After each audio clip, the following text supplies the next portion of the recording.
पुस्तक वड्डा रुख मां बारे रेखा चित्तर संपादक जिंदर। अगला लेख है हरजीत अटवाल ਦਾ ਲਿਖਿਆ ਮਾਂ ਇਦਾਂ ਦੀ ਹੀ ਹੁੰਦੀ ਹੈ। ਮੇਰੀ ਮਾਂ ਵੀ ਹੋਰਨਾਂ ਮਾਵਾਂ ਵਰਗੀ ਹੀ ਸੀ। ਮਮਤਾ ਦੀ ਮੂਰਤ, ਬਲੀਦਾਨ, ਹੌਸਲੇ, ਹਮਦਰਦੀ, ਦੋਸਤੀ ਵਰਗੇ ਅਨੇਕਾਂ ਗੁਣਾਂ ਨਾਲ ਲੱਦੀ। ਸਾਰੀਆਂ ਮਾਵਾਂ ਹੀ ਅਜਿਹੀਆਂ ਹੁੰਦੀਆਂ ਹਨ। ਬਚਪਨ 'ਚ ਮੈਂ ਸੋਚਦਾ ਕਿ ਮਾਵਾਂ ਝੂਠ ਕਿਉਂ ਬੋਲਦੀਆਂ ਹਨ। ਆਖੇ ਜੇ ਤੂੰ ਬਾਹਰੋਂ ਖੇਡ ਕੇ ਲੇਟ ਮੁੜਿਆ ਤਾਂ ਰੋਟੀ ਨਹੀਂ ਮਿਲਣੀ, ਪਰ ਰੋਟੀ ਵੀ ਇੱਕ ਵੱਧ ਮਿਲੇਗੀ ਤੇ ਮੱਖਣ ਦਾ ਪੇੜਾ ਵੀ ਵੱਡਾ। ਅਜਿਹੀ ਸੀ ਮੇਰੀ ਮਾਂ ਵੀ। ਬਹੁਤ ਦੇਰ ਬਾਅਦ ਕਦੀ ਕਦੀ ਮੈਂ ਸੋਚਦਾ ਕਿ ਮੇਰੀ ਮਾਂ ਹੋਰਨਾਂ ਮਾਵਾਂ ਨਾਲੋਂ ਕਿਵੇਂ ਵੱਖਰੀ ਸੀ। ਸ਼ਾਇਦ ਮੇਰੀ ਮਾਂ ਦੂਰਦਰਸ਼ੀ ਸੋਚ ਦੀ ਧਾਰਨੀ ਸੀ। ਉਹਦਾ ਆਪਣਾ ਇੱਕ ਵਿਜ਼ਨ ਸੀ। ਉਹ ਸੋਚਦੀ ਸੀ ਕਿ ਉਹਦੇ ਬੱਚਿਆਂ ਦਾ ਭਵਿੱਖ ਕਿਹੋ ਜਿਹਾ ਹੋਏ। ਉਹਨੇ ਹੋਰ ਕਈ ਮਾਵਾਂ ਨਾਲੋਂ ਵੱਖਰੀ ਜ਼ਿੰਦਗੀ ਦੇਖੀ ਹੋਈ ਸੀ। ਉਸ ਵੇਲੇ ਉਹ ਮੇਰੇ ਦੋਸਤਾਂ ਦੀਆਂ ਮਾਵਾਂ ਤੋਂ ਅਲੱਗ ਪੜ੍ਹੀ ਲਿਖੀ ਸੀ। ਉਹ ਪੜ੍ਹਾਈ ਦੀ ਅਹਿਮੀਅਤ ਨੂੰ ਬਾਖੂਬੀ ਸਮਝਦੀ ਸੀ। ਮੈਨੂੰ ਵੱਧ ਤੋਂ ਵੱਧ ਪੜ੍ਹਾਉਣ 'ਚ ਉਹਦਾ ਹੱਥ ਸੀ, ਨਹੀਂ ਤਾਂ ਸਾਡੇ ਘਰ 'ਚ ਪੜ੍ਹਾਈ ਨੂੰ ਬਹੁਤੀ ਤਰਜੀਹ ਨਹੀਂ ਸੀ ਦਿੱਤੀ ਜਾਂਦੀ। ਮੇਰੇ ਘਰ ਦਾ ਮਾਹੌਲ ਕੁਝ ਅਜੀਬ ਜਿਹਾ ਸੀ। ਮੇਰਾ ਬਾਬਾ ਆਪ ਤਾਂ ਪੁਰਾਣੇ ਵੇਲੇ ਦਾ ਪੜ੍ਹਿਆ ਹੋਇਆ ਸੀ, ਉਰਦੂ ਫਾਰਸੀ ਦਾ ਮਾਹਿਰ। ਉਰਦੂ ਦੀ ਅਖਬਾਰ ਤੇ 20ਵੀਂ ਸਦੀ ਵਰਗੇ ਰਸਾਲੇ ਪੜ੍ਹਦਾ ਰਹਿੰਦਾ ਸੀ। ਅਸਲ 'ਚ ਮੈਨੂੰ ਸਾਹਿਤ ਦੀ ਚੇਟਕ ਉਸ ਤੋਂ ਲੱਗੀ ਸੀ। ਜ਼ਿੰਦਗੀ ਬਾਰੇ ਮੇਰੇ ਬਾਬੇ ਦੀ ਸੋਚ ਬਹੁਤ ਸੰਤੁਲਿਤ ਸੀ, ਪਰ ਇਸ ਸੰਤੁਲਨਾ ਵਿੱਚ ਕਾਣ ਇਹ ਸੀ ਕਿ ਉਹਨੇ ਆਪਣੇ ਬੱਚੇ ਨਹੀਂ ਸਨ ਪੜ੍ਹਾਏ। ਮੇਰੇ ਪਿਤਾ ਤੇ ਚਾਚੇ ਨੂੰ ਉਹਨੇ ਸਕੂਲ ਹੀ ਨਾ ਭੇਜਿਆ। ਮੇਰੀ ਭੂਆ ਵੀ ਗੁਰਦੁਆਰੇ 'ਚ ਹੀ ਅੱਖਰ ਉਠਾਉਣ ਜੋਗਾ ਪੜ੍ਹੀ ਸੀ। ਮੇਰੇ ਪਿਤਾ ਤਾਂ ਮਿਲਟਰੀ 'ਚ ਜਾ ਕੇ ਕੁਝ ਨਾ ਕੁਝ ਪੜ੍ਹ ਗਏ ਸਨ, ਪਰ ਮੇਰੇ ਚਾਚੇ ਨੇ ਅਨਪੜ੍ਹਤਾ ਦੇ ਦੁਖਾਂਤ ਨੂੰ ਸਾਰੀ ਉਮਰ ਝੱਲਿਆ। ਉਹ ਬੜਾ ਦਰਸ਼ਨੀ ਜਵਾਨ ਸੀ, ਕਬੱਡੀ ਦਾ ਬਹੁਤ ਆਲਾ ਖਿਡਾਰੀ, ਪਰ ਸਕੂਲੇ ਨਾ ਗਏ ਹੋਣ ਕਰਕੇ ਉਹਦੇ ਬਹੁਤ ਨੁਕਸਾਨ ਹੋਏ। ਬਾਬੇ ਦਾ ਤਰਕ ਸੀ ਕਿ ਸਕੂਲਾਂ ਮਦਰਸਿਆਂ 'ਚ ਮਾਸਟਰ ਕੁੱਟਦੇ ਬਹੁਤ ਸਨ। ਉਹ ਨਹੀਂ ਸੀ ਚਾਹੁੰਦਾ ਕਿ ਉਹਦੇ ਮੁੰਡੇ ਕੁੱਟ ਖਾਣ। ਮੈਨੂੰ ਵੀ ਬਾਬਾ ਪੜ੍ਹਨ ਨਹੀਂ ਸੀ ਲਾਉਣਾ ਚਾਹੁੰਦਾ, ਪਰ ਮਾਂ ਇਹ ਕਿਵੇਂ ਹੋ ਲੈਣ ਦਿੰਦੀ। ਜਦ ਮੈਂ 5ਵੀਂ ਕੀਤੀ ਤਾਂ ਬਾਬਾ ਚਾਹੁੰਦਾ ਸੀ ਸਕੂਲ ਛੱਡ ਕੇ ਮੈਂ ਪਸ਼ੂ ਚਾਰਾਂ। ਹੁਣ ਤੱਕ ਮੈਂ ਪਸ਼ੂ ਚਾਰਨ ਵੀ ਲੱਗ ਪਿਆ ਸਾਂ। ਬਰਸਾਤਾਂ ਦੀਆਂ ਛੁੱਟੀਆਂ ਤਾਂ ਮੇਰੀਆਂ ਪਸ਼ੂ ਚਾਰਦੀਆਂ ਹੀ ਨਿਕਲਦੀਆਂ। ਪਸ਼ੂ ਚਾਰਨੇ ਮੈਨੂੰ ਚੰਗੇ ਲੱਗਦੇ, ਪਰ ਮਾਂ ਬਹੁਤ ਖਿੱਝਦੀ, ਕਹਿ ਕੁਝ ਨਾ ਸਕਦੀ। ਮਾਂ ਨੇ ਜ਼ੋਰ ਪਾਇਆ ਤੇ ਮੇਰੀ ਪੜ੍ਹਾਈ ਜਾਰੀ ਰਹੀ। 10ਵੀਂ ਕੀਤੀ ਤਾਂ ਬਾਬਾ ਮੇਰੇ ਪਿਤਾ ਨੂੰ ਆਖਣ ਲੱਗਾ ਕਿ ਮੈਨੂੰ ਮਿਲਟਰੀ ਜਾਂ ਪੁਲਿਸ 'ਚ ਭਰਤੀ ਕਰਾ ਦਿੱਤਾ ਜਾਏ। ਹੱਡਾਂ ਪੈਰਾਂ ਵੱਲੋਂ ਮੈਂ ਖੁੱਲ੍ਹਾ ਸੀ, ਪਰ ਇੱਥੇ ਵੀ ਮੇਰੀ ਮਾਂ ਅੜ ਗਈ ਤੇ ਮੈਨੂੰ ਕਾਲਜ ਭੇਜ ਦਿੱਤਾ ਗਿਆ। BA ਕਰਨ ਤੋਂ ਬਾਅਦ ਵੀ ਮੈਨੂੰ ਅੱਗੇ ਪੜ੍ਹਨ ਲਈ ਬਾਬੇ ਨੂੰ ਮਨਾਉਣਾ ਪਿਆ ਸੀ। ਉਹ ਮੇਰਾ ਆਰਥਿਕ ਜ਼ਰੀਆ ਜੋ ਸੀ। ਮੇਰੀ ਮਾਂ ਨੇ ਦੇਖ ਲਿਆ ਸੀ ਕਿ ਮੇਰੇ ਪਿਤਾ ਬਹੁਤੇ ਜ਼ਿੰਮੇਵਾਰ ਕਿਸਮ ਦੇ ਵਿਅਕਤੀ ਨਹੀਂ ਹਨ। ਉਹਨੇ ਮੈਨੂੰ ਘਰ ਦੇ ਮੁਖੀ ਦੇ ਤੌਰ ਤੇ ਤਿਆਰ ਕਰਨਾ ਸ਼ੁਰੂ ਕਰ ਦਿੱਤਾ।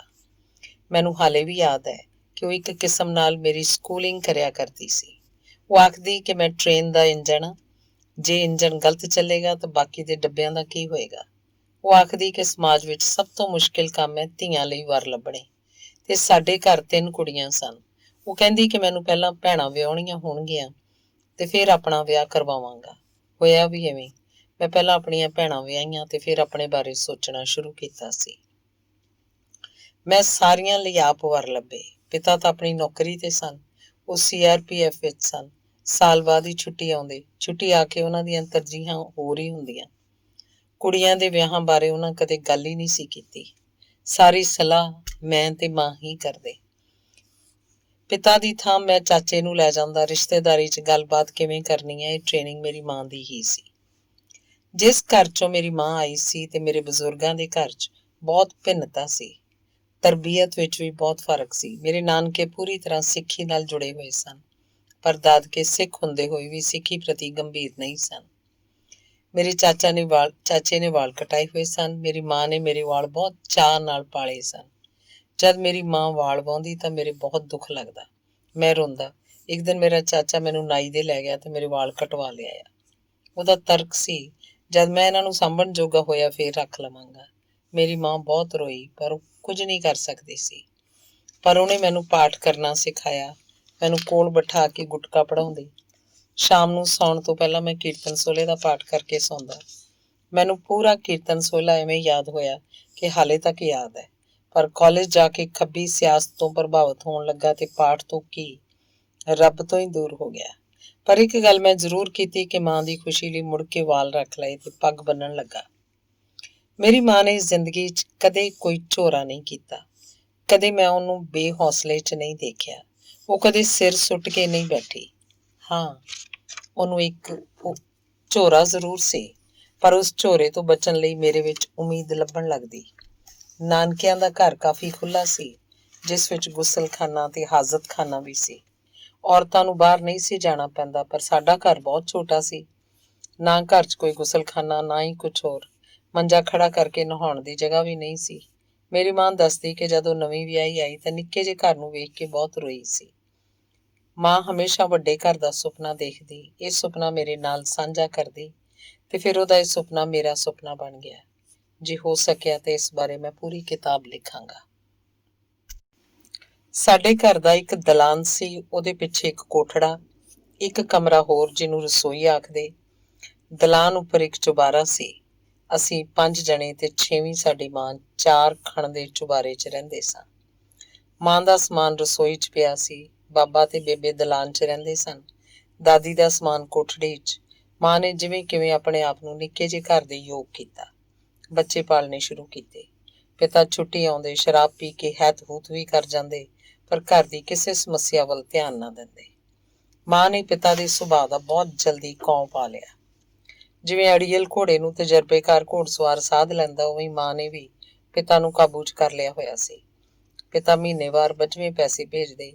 ਘਰ ਦੇ ਕੁਝ ਦਾਣੇ ਵੀ ਆ ਜਾਂਦੇ ਸਨ, ਪਰ ਘਰ ਦਾ ਗੁਜ਼ਾਰਾ ਬੜੀ ਮੁਸ਼ਕਿਲ ਨਾਲ ਹੁੰਦਾ।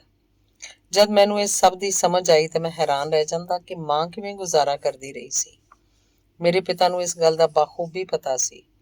ਉਹ ਮਾਂ ਦੀ ਪ੍ਰਸ਼ੰਸਾ ਵੀ ਕਰਦੇ। ਪਿਤਾ ਦੇ ਵੱਸ 'ਚ ਵੀ ਬਹੁਤਾ ਕੁਝ ਨਹੀਂ ਸੀ। ਸੀਮਤ ਜਿਹੀ ਤਨਖਾਹ ਤੇ ਸੀਮਤ ਜਿਹੀ ਸੋਚ। ਮਾਂ ਨੇ ਪਿਤਾ ਦੀ ਸਮਰੱਥਾ ਦੇਖਦਿਆਂ ਘਰ ਦੀ ਕਮਾਂਡ ਆਪਣੇ ਹੱਥ 'ਚ ਲੈ ਲਈ, ਪਰ ਇਵੇਂ ਲਈ ਕਿ ਪਿਤਾ ਦੇ ਹਉਮੈ ਨੂੰ ਵੀ ਕੋਈ ਠੇਸ ਨਾ ਪੁੱਜੇ। ਮਾਂ ਕਿਸੇ ਵੀ ਮਸਲੇ ਬਾਰੇ ਪਿਤਾ ਸਾਹਮਣੇ ਸਾਰੇ ਵਿਕਲਪ ਰੱਖ ਦਿੰਦੀ। ਪਿਤਾ ਕਿਸੇ ਇੱਕ ਵਿਕਲਪ ਨੂੰ ਚੁਣਨ ਜੋਗਾ ਨਹੀਂ ਸੀ। ਉਹ ਵੀ ਮਾਂ ਦਾ ਦੱਸਿਆ ਵਿਕਲਪ ਹੀ ਚੁਣਦਾ, ਜੋ ਸਹੀ ਵੀ ਹੁੰਦਾ।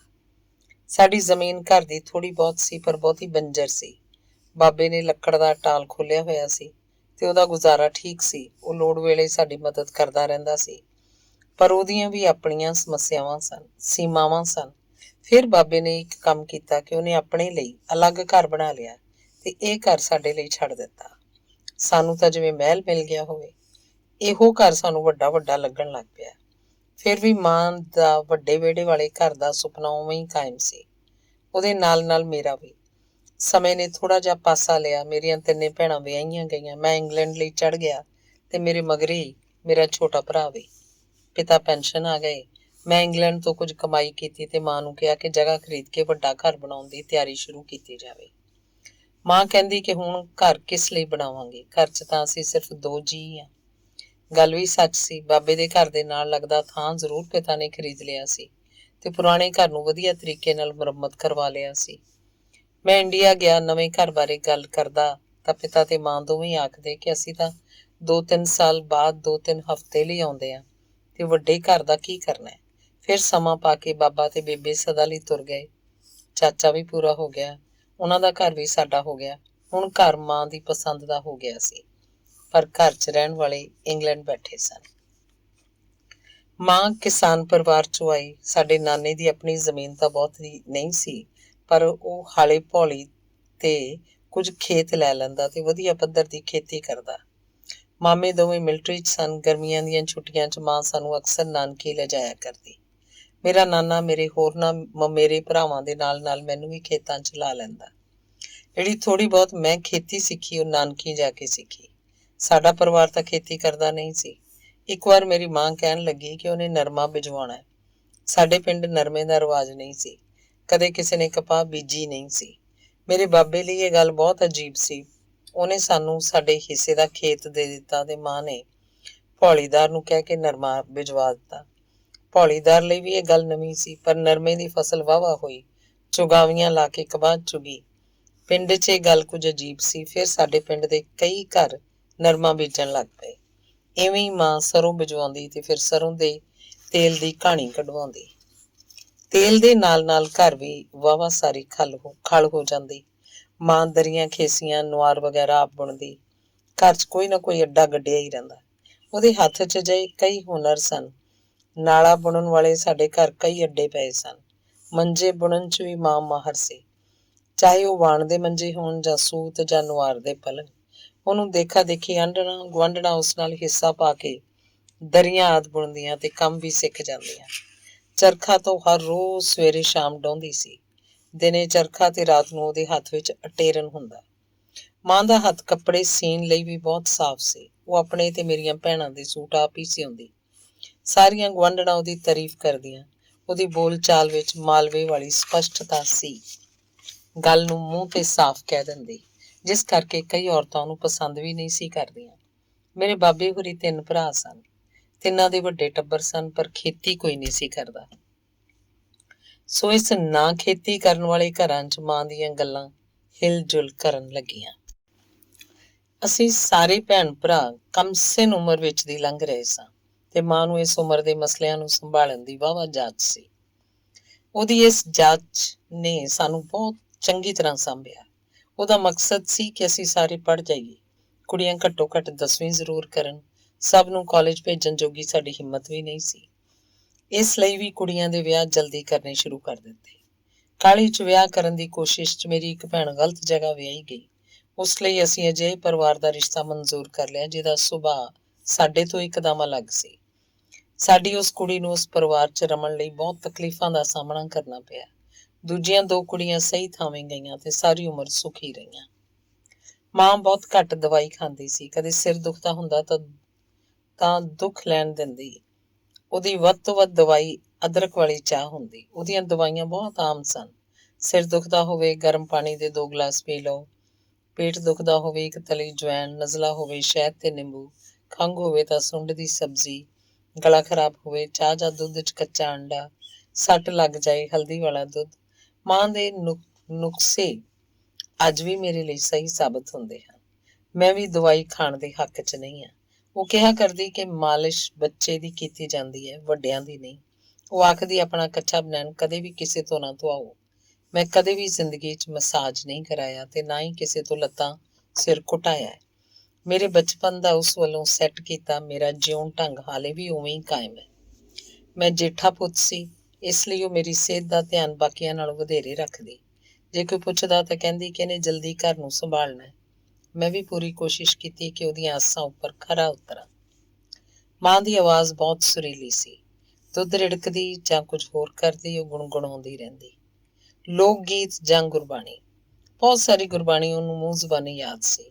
ਉਹਦਾ ਮਨਪਸੰਦੀਦਾ ਗੀਤ ਹੁੰਦਾ ਸੀ, ਬੂਹੇ ਨੂੰ ਲਾਵਾਂਗੀ ਜੰਦਰ ਆਵੇ, ਪੇਕੇ ਲਾਵਾਂਗੀ ਡੇਰਾ। ਬਹੁਤ ਬਾਅਦ 'ਚ ਪਤਾ ਲੱਗਾ ਕਿ ਸੁਰਿੰਦਰ ਕੌਰ ਤੇ ਤਰਲੋਕ ਕਪੂਰ ਦਾ ਗਾਇਆ ਕਿਸੇ ਫਿਲਮ ਦਾ ਗੀਤ ਹੈ। ਮੈਨੂੰ ਇਹ ਗੀਤ ਬਹੁਤ ਚੰਗਾ ਲੱਗਦਾ। ਮੇਰਾ ਬਹੁਤ ਦਿਲ ਕਰਦਾ ਕਿ ਇਸ ਗੀਤ ਨੂੰ ਮੈਂ ਵੀ ਗਾਵਾਂ। ਉਹਨੇ ਮੈਨੂੰ ਇਹ ਗੀਤ ਲਿਖਾਇਆ ਵੀ, ਪਰ ਕਦੇ ਗਾ ਨਾ ਸਕਿਆ। ਮਾਂ ਦੇ ਵਿਅਕਤਿਤਵ ਦਾ ਦੂਜਾ ਪਾਸਾ ਵੀ ਸੀ। ਜਿੱਥੇ ਉਹ ਸਰਲ ਸੁਭਾਅ ਦੀ ਸੀ, ਉੱਥੇ ਉਹ ਲੜਾਕੇ ਵੀ ਪੂਰੀ ਸੀ। ਕਦੇ ਕਦੇ ਆਂਢ ਗੁਆਂਢ ਨਾਲ ਆਡਾ ਲਾ ਬਹਿੰਦੀ ਸੀ। ਮੇਰੀ ਦਾਦੀ ਜਾਣੀ ਕਿ ਆਪਣੀ ਸੱਸ ਨਾਲ ਤਾਂ ਉਹਦੀ ਬਿਲਕੁਲ ਨਹੀਂ ਸੀ ਬਣਦੀ। ਹਰ ਰੋਜ਼ ਲੜਾਈ ਹੁੰਦੀ। ਜਦ ਤੱਕ ਬਾਬੇ ਨੇ ਅਲੱਗ ਘਰ ਨਹੀਂ ਲੈ ਲਿਆ ਤਦ ਤੱਕ ਹਫ਼ਤੇ 'ਚ 1 ਵਾਰ ਦੰਗਲ ਲੱਗਦਾ ਹੀ ਸੀ। ਫਿਰ ਵੀ ਉਹ ਮੇਰੀ ਦਾਦੀ ਨਾਲ ਸਿੱਧੇ ਮੂੰਹ ਕਦੇ ਨਹੀਂ ਬੋਲੀ। ਅਖੀਰ 'ਚ ਵੀ ਦਾਦੀ ਦੀ ਸੇਵਾ ਮੇਰੇ ਪਿਤਾ ਨਹੀਂ ਕੀਤੀ। ਮਾਂ ਨੇ ਕਦੇ ਉਹਨੂੰ ਹੱਥ ਨਹੀਂ ਲਾਇਆ। ਜਦ ਮੈਂ ਵਾਲ ਕਟਾਏ ਤਾਂ ਮਾਂ ਨੇ ਮੈਨੂੰ ਭੂਕਣਿਆਂ ਨਾਲ ਕੁੱਟਿਆ ਸੀ। ਉਦੋਂ ਮੈਂ ਲਾ ਕਾਲਜ 'ਚ ਪੜ੍ਹਦਾ ਸੀ। ਜਦੋਂ ਮੈਂ ਮਾਂ ਦੀ ਪਸੰਦ ਕੀਤੀ ਕੁੜੀ ਨਾਲ ਵਿਆਹ ਕਰਾਉਣ ਤੋਂ ਨਾਂਹ ਕਰ ਦਿੱਤੀ ਤਾਂ ਉਹਨੇ ਫਗਵਾੜੇ ਦੇ ਬੱਸ ਅੱਡੇ 'ਚ ਖੜ੍ਹ ਕੇ ਮੈਨੂੰ ਉਹ ਗਾਲਾਂ ਕੱਢੀਆਂ ਕਿ ਸ਼ਰਮ ਦੇ ਮਾਰੇ ਮੈਨੂੰ ਹਾਂ ਕਰਨੀ ਪਈ। ਹੋਇਆ ਇਹ ਕਿ ਅਸੀਂ ਫਗਵਾੜੇ ਕੁੜੀ ਵੇਖਣ ਗਏ। ਮਾਂ ਉਹਨੂੰ ਹਾਂ ਕਰ ਆਈ ਸੀ ਤੇ ਮੈਂ ਨਾ ਕਰ ਦਿੱਤੀ। ਅਸੀਂ ਕੁੜੀ ਵਾਲਿਆਂ ਦੇ ਘਰੋਂ ਉੱਠ ਆਏ ਤੇ ਬੱਸ ਅੱਡੇ 'ਚ ਖੜ੍ਹ ਕੇ ਮਾਂ ਪੁੱਛਣ ਲੱਗੀ ਕਿ ਕੁੜੀ ਮੈਨੂੰ ਪਸੰਦ ਕਿਉਂ ਨਹੀਂ। ਮੈਂ ਆਪਣੀਆਂ ਦਲੀਲਾਂ ਦਿੰਦਾ ਰਿਹਾ ਤੇ ਉਹ ਮੈਨੂੰ ਗਾਲਾਂ ਕੱਢਦੀ ਰਹੀ। ਇੱਕ ਸ਼ੋਰ ਜਿਹਾ ਮਚ ਗਿਆ। ਲੋਕ ਇਕੱਠੇ ਹੋਣ ਲੱਗੇ। ਮਾਂ ਨੂੰ ਕਿਸੇ ਦੀ ਪਰਵਾਹ ਨਹੀਂ ਸੀ। ਜਦ ਤੱਕ ਮੈਂ ਹਾਂ ਨਹੀਂ ਕੀਤੀ ਮਾਂ ਬੋਲਦੀ ਰਹੀ।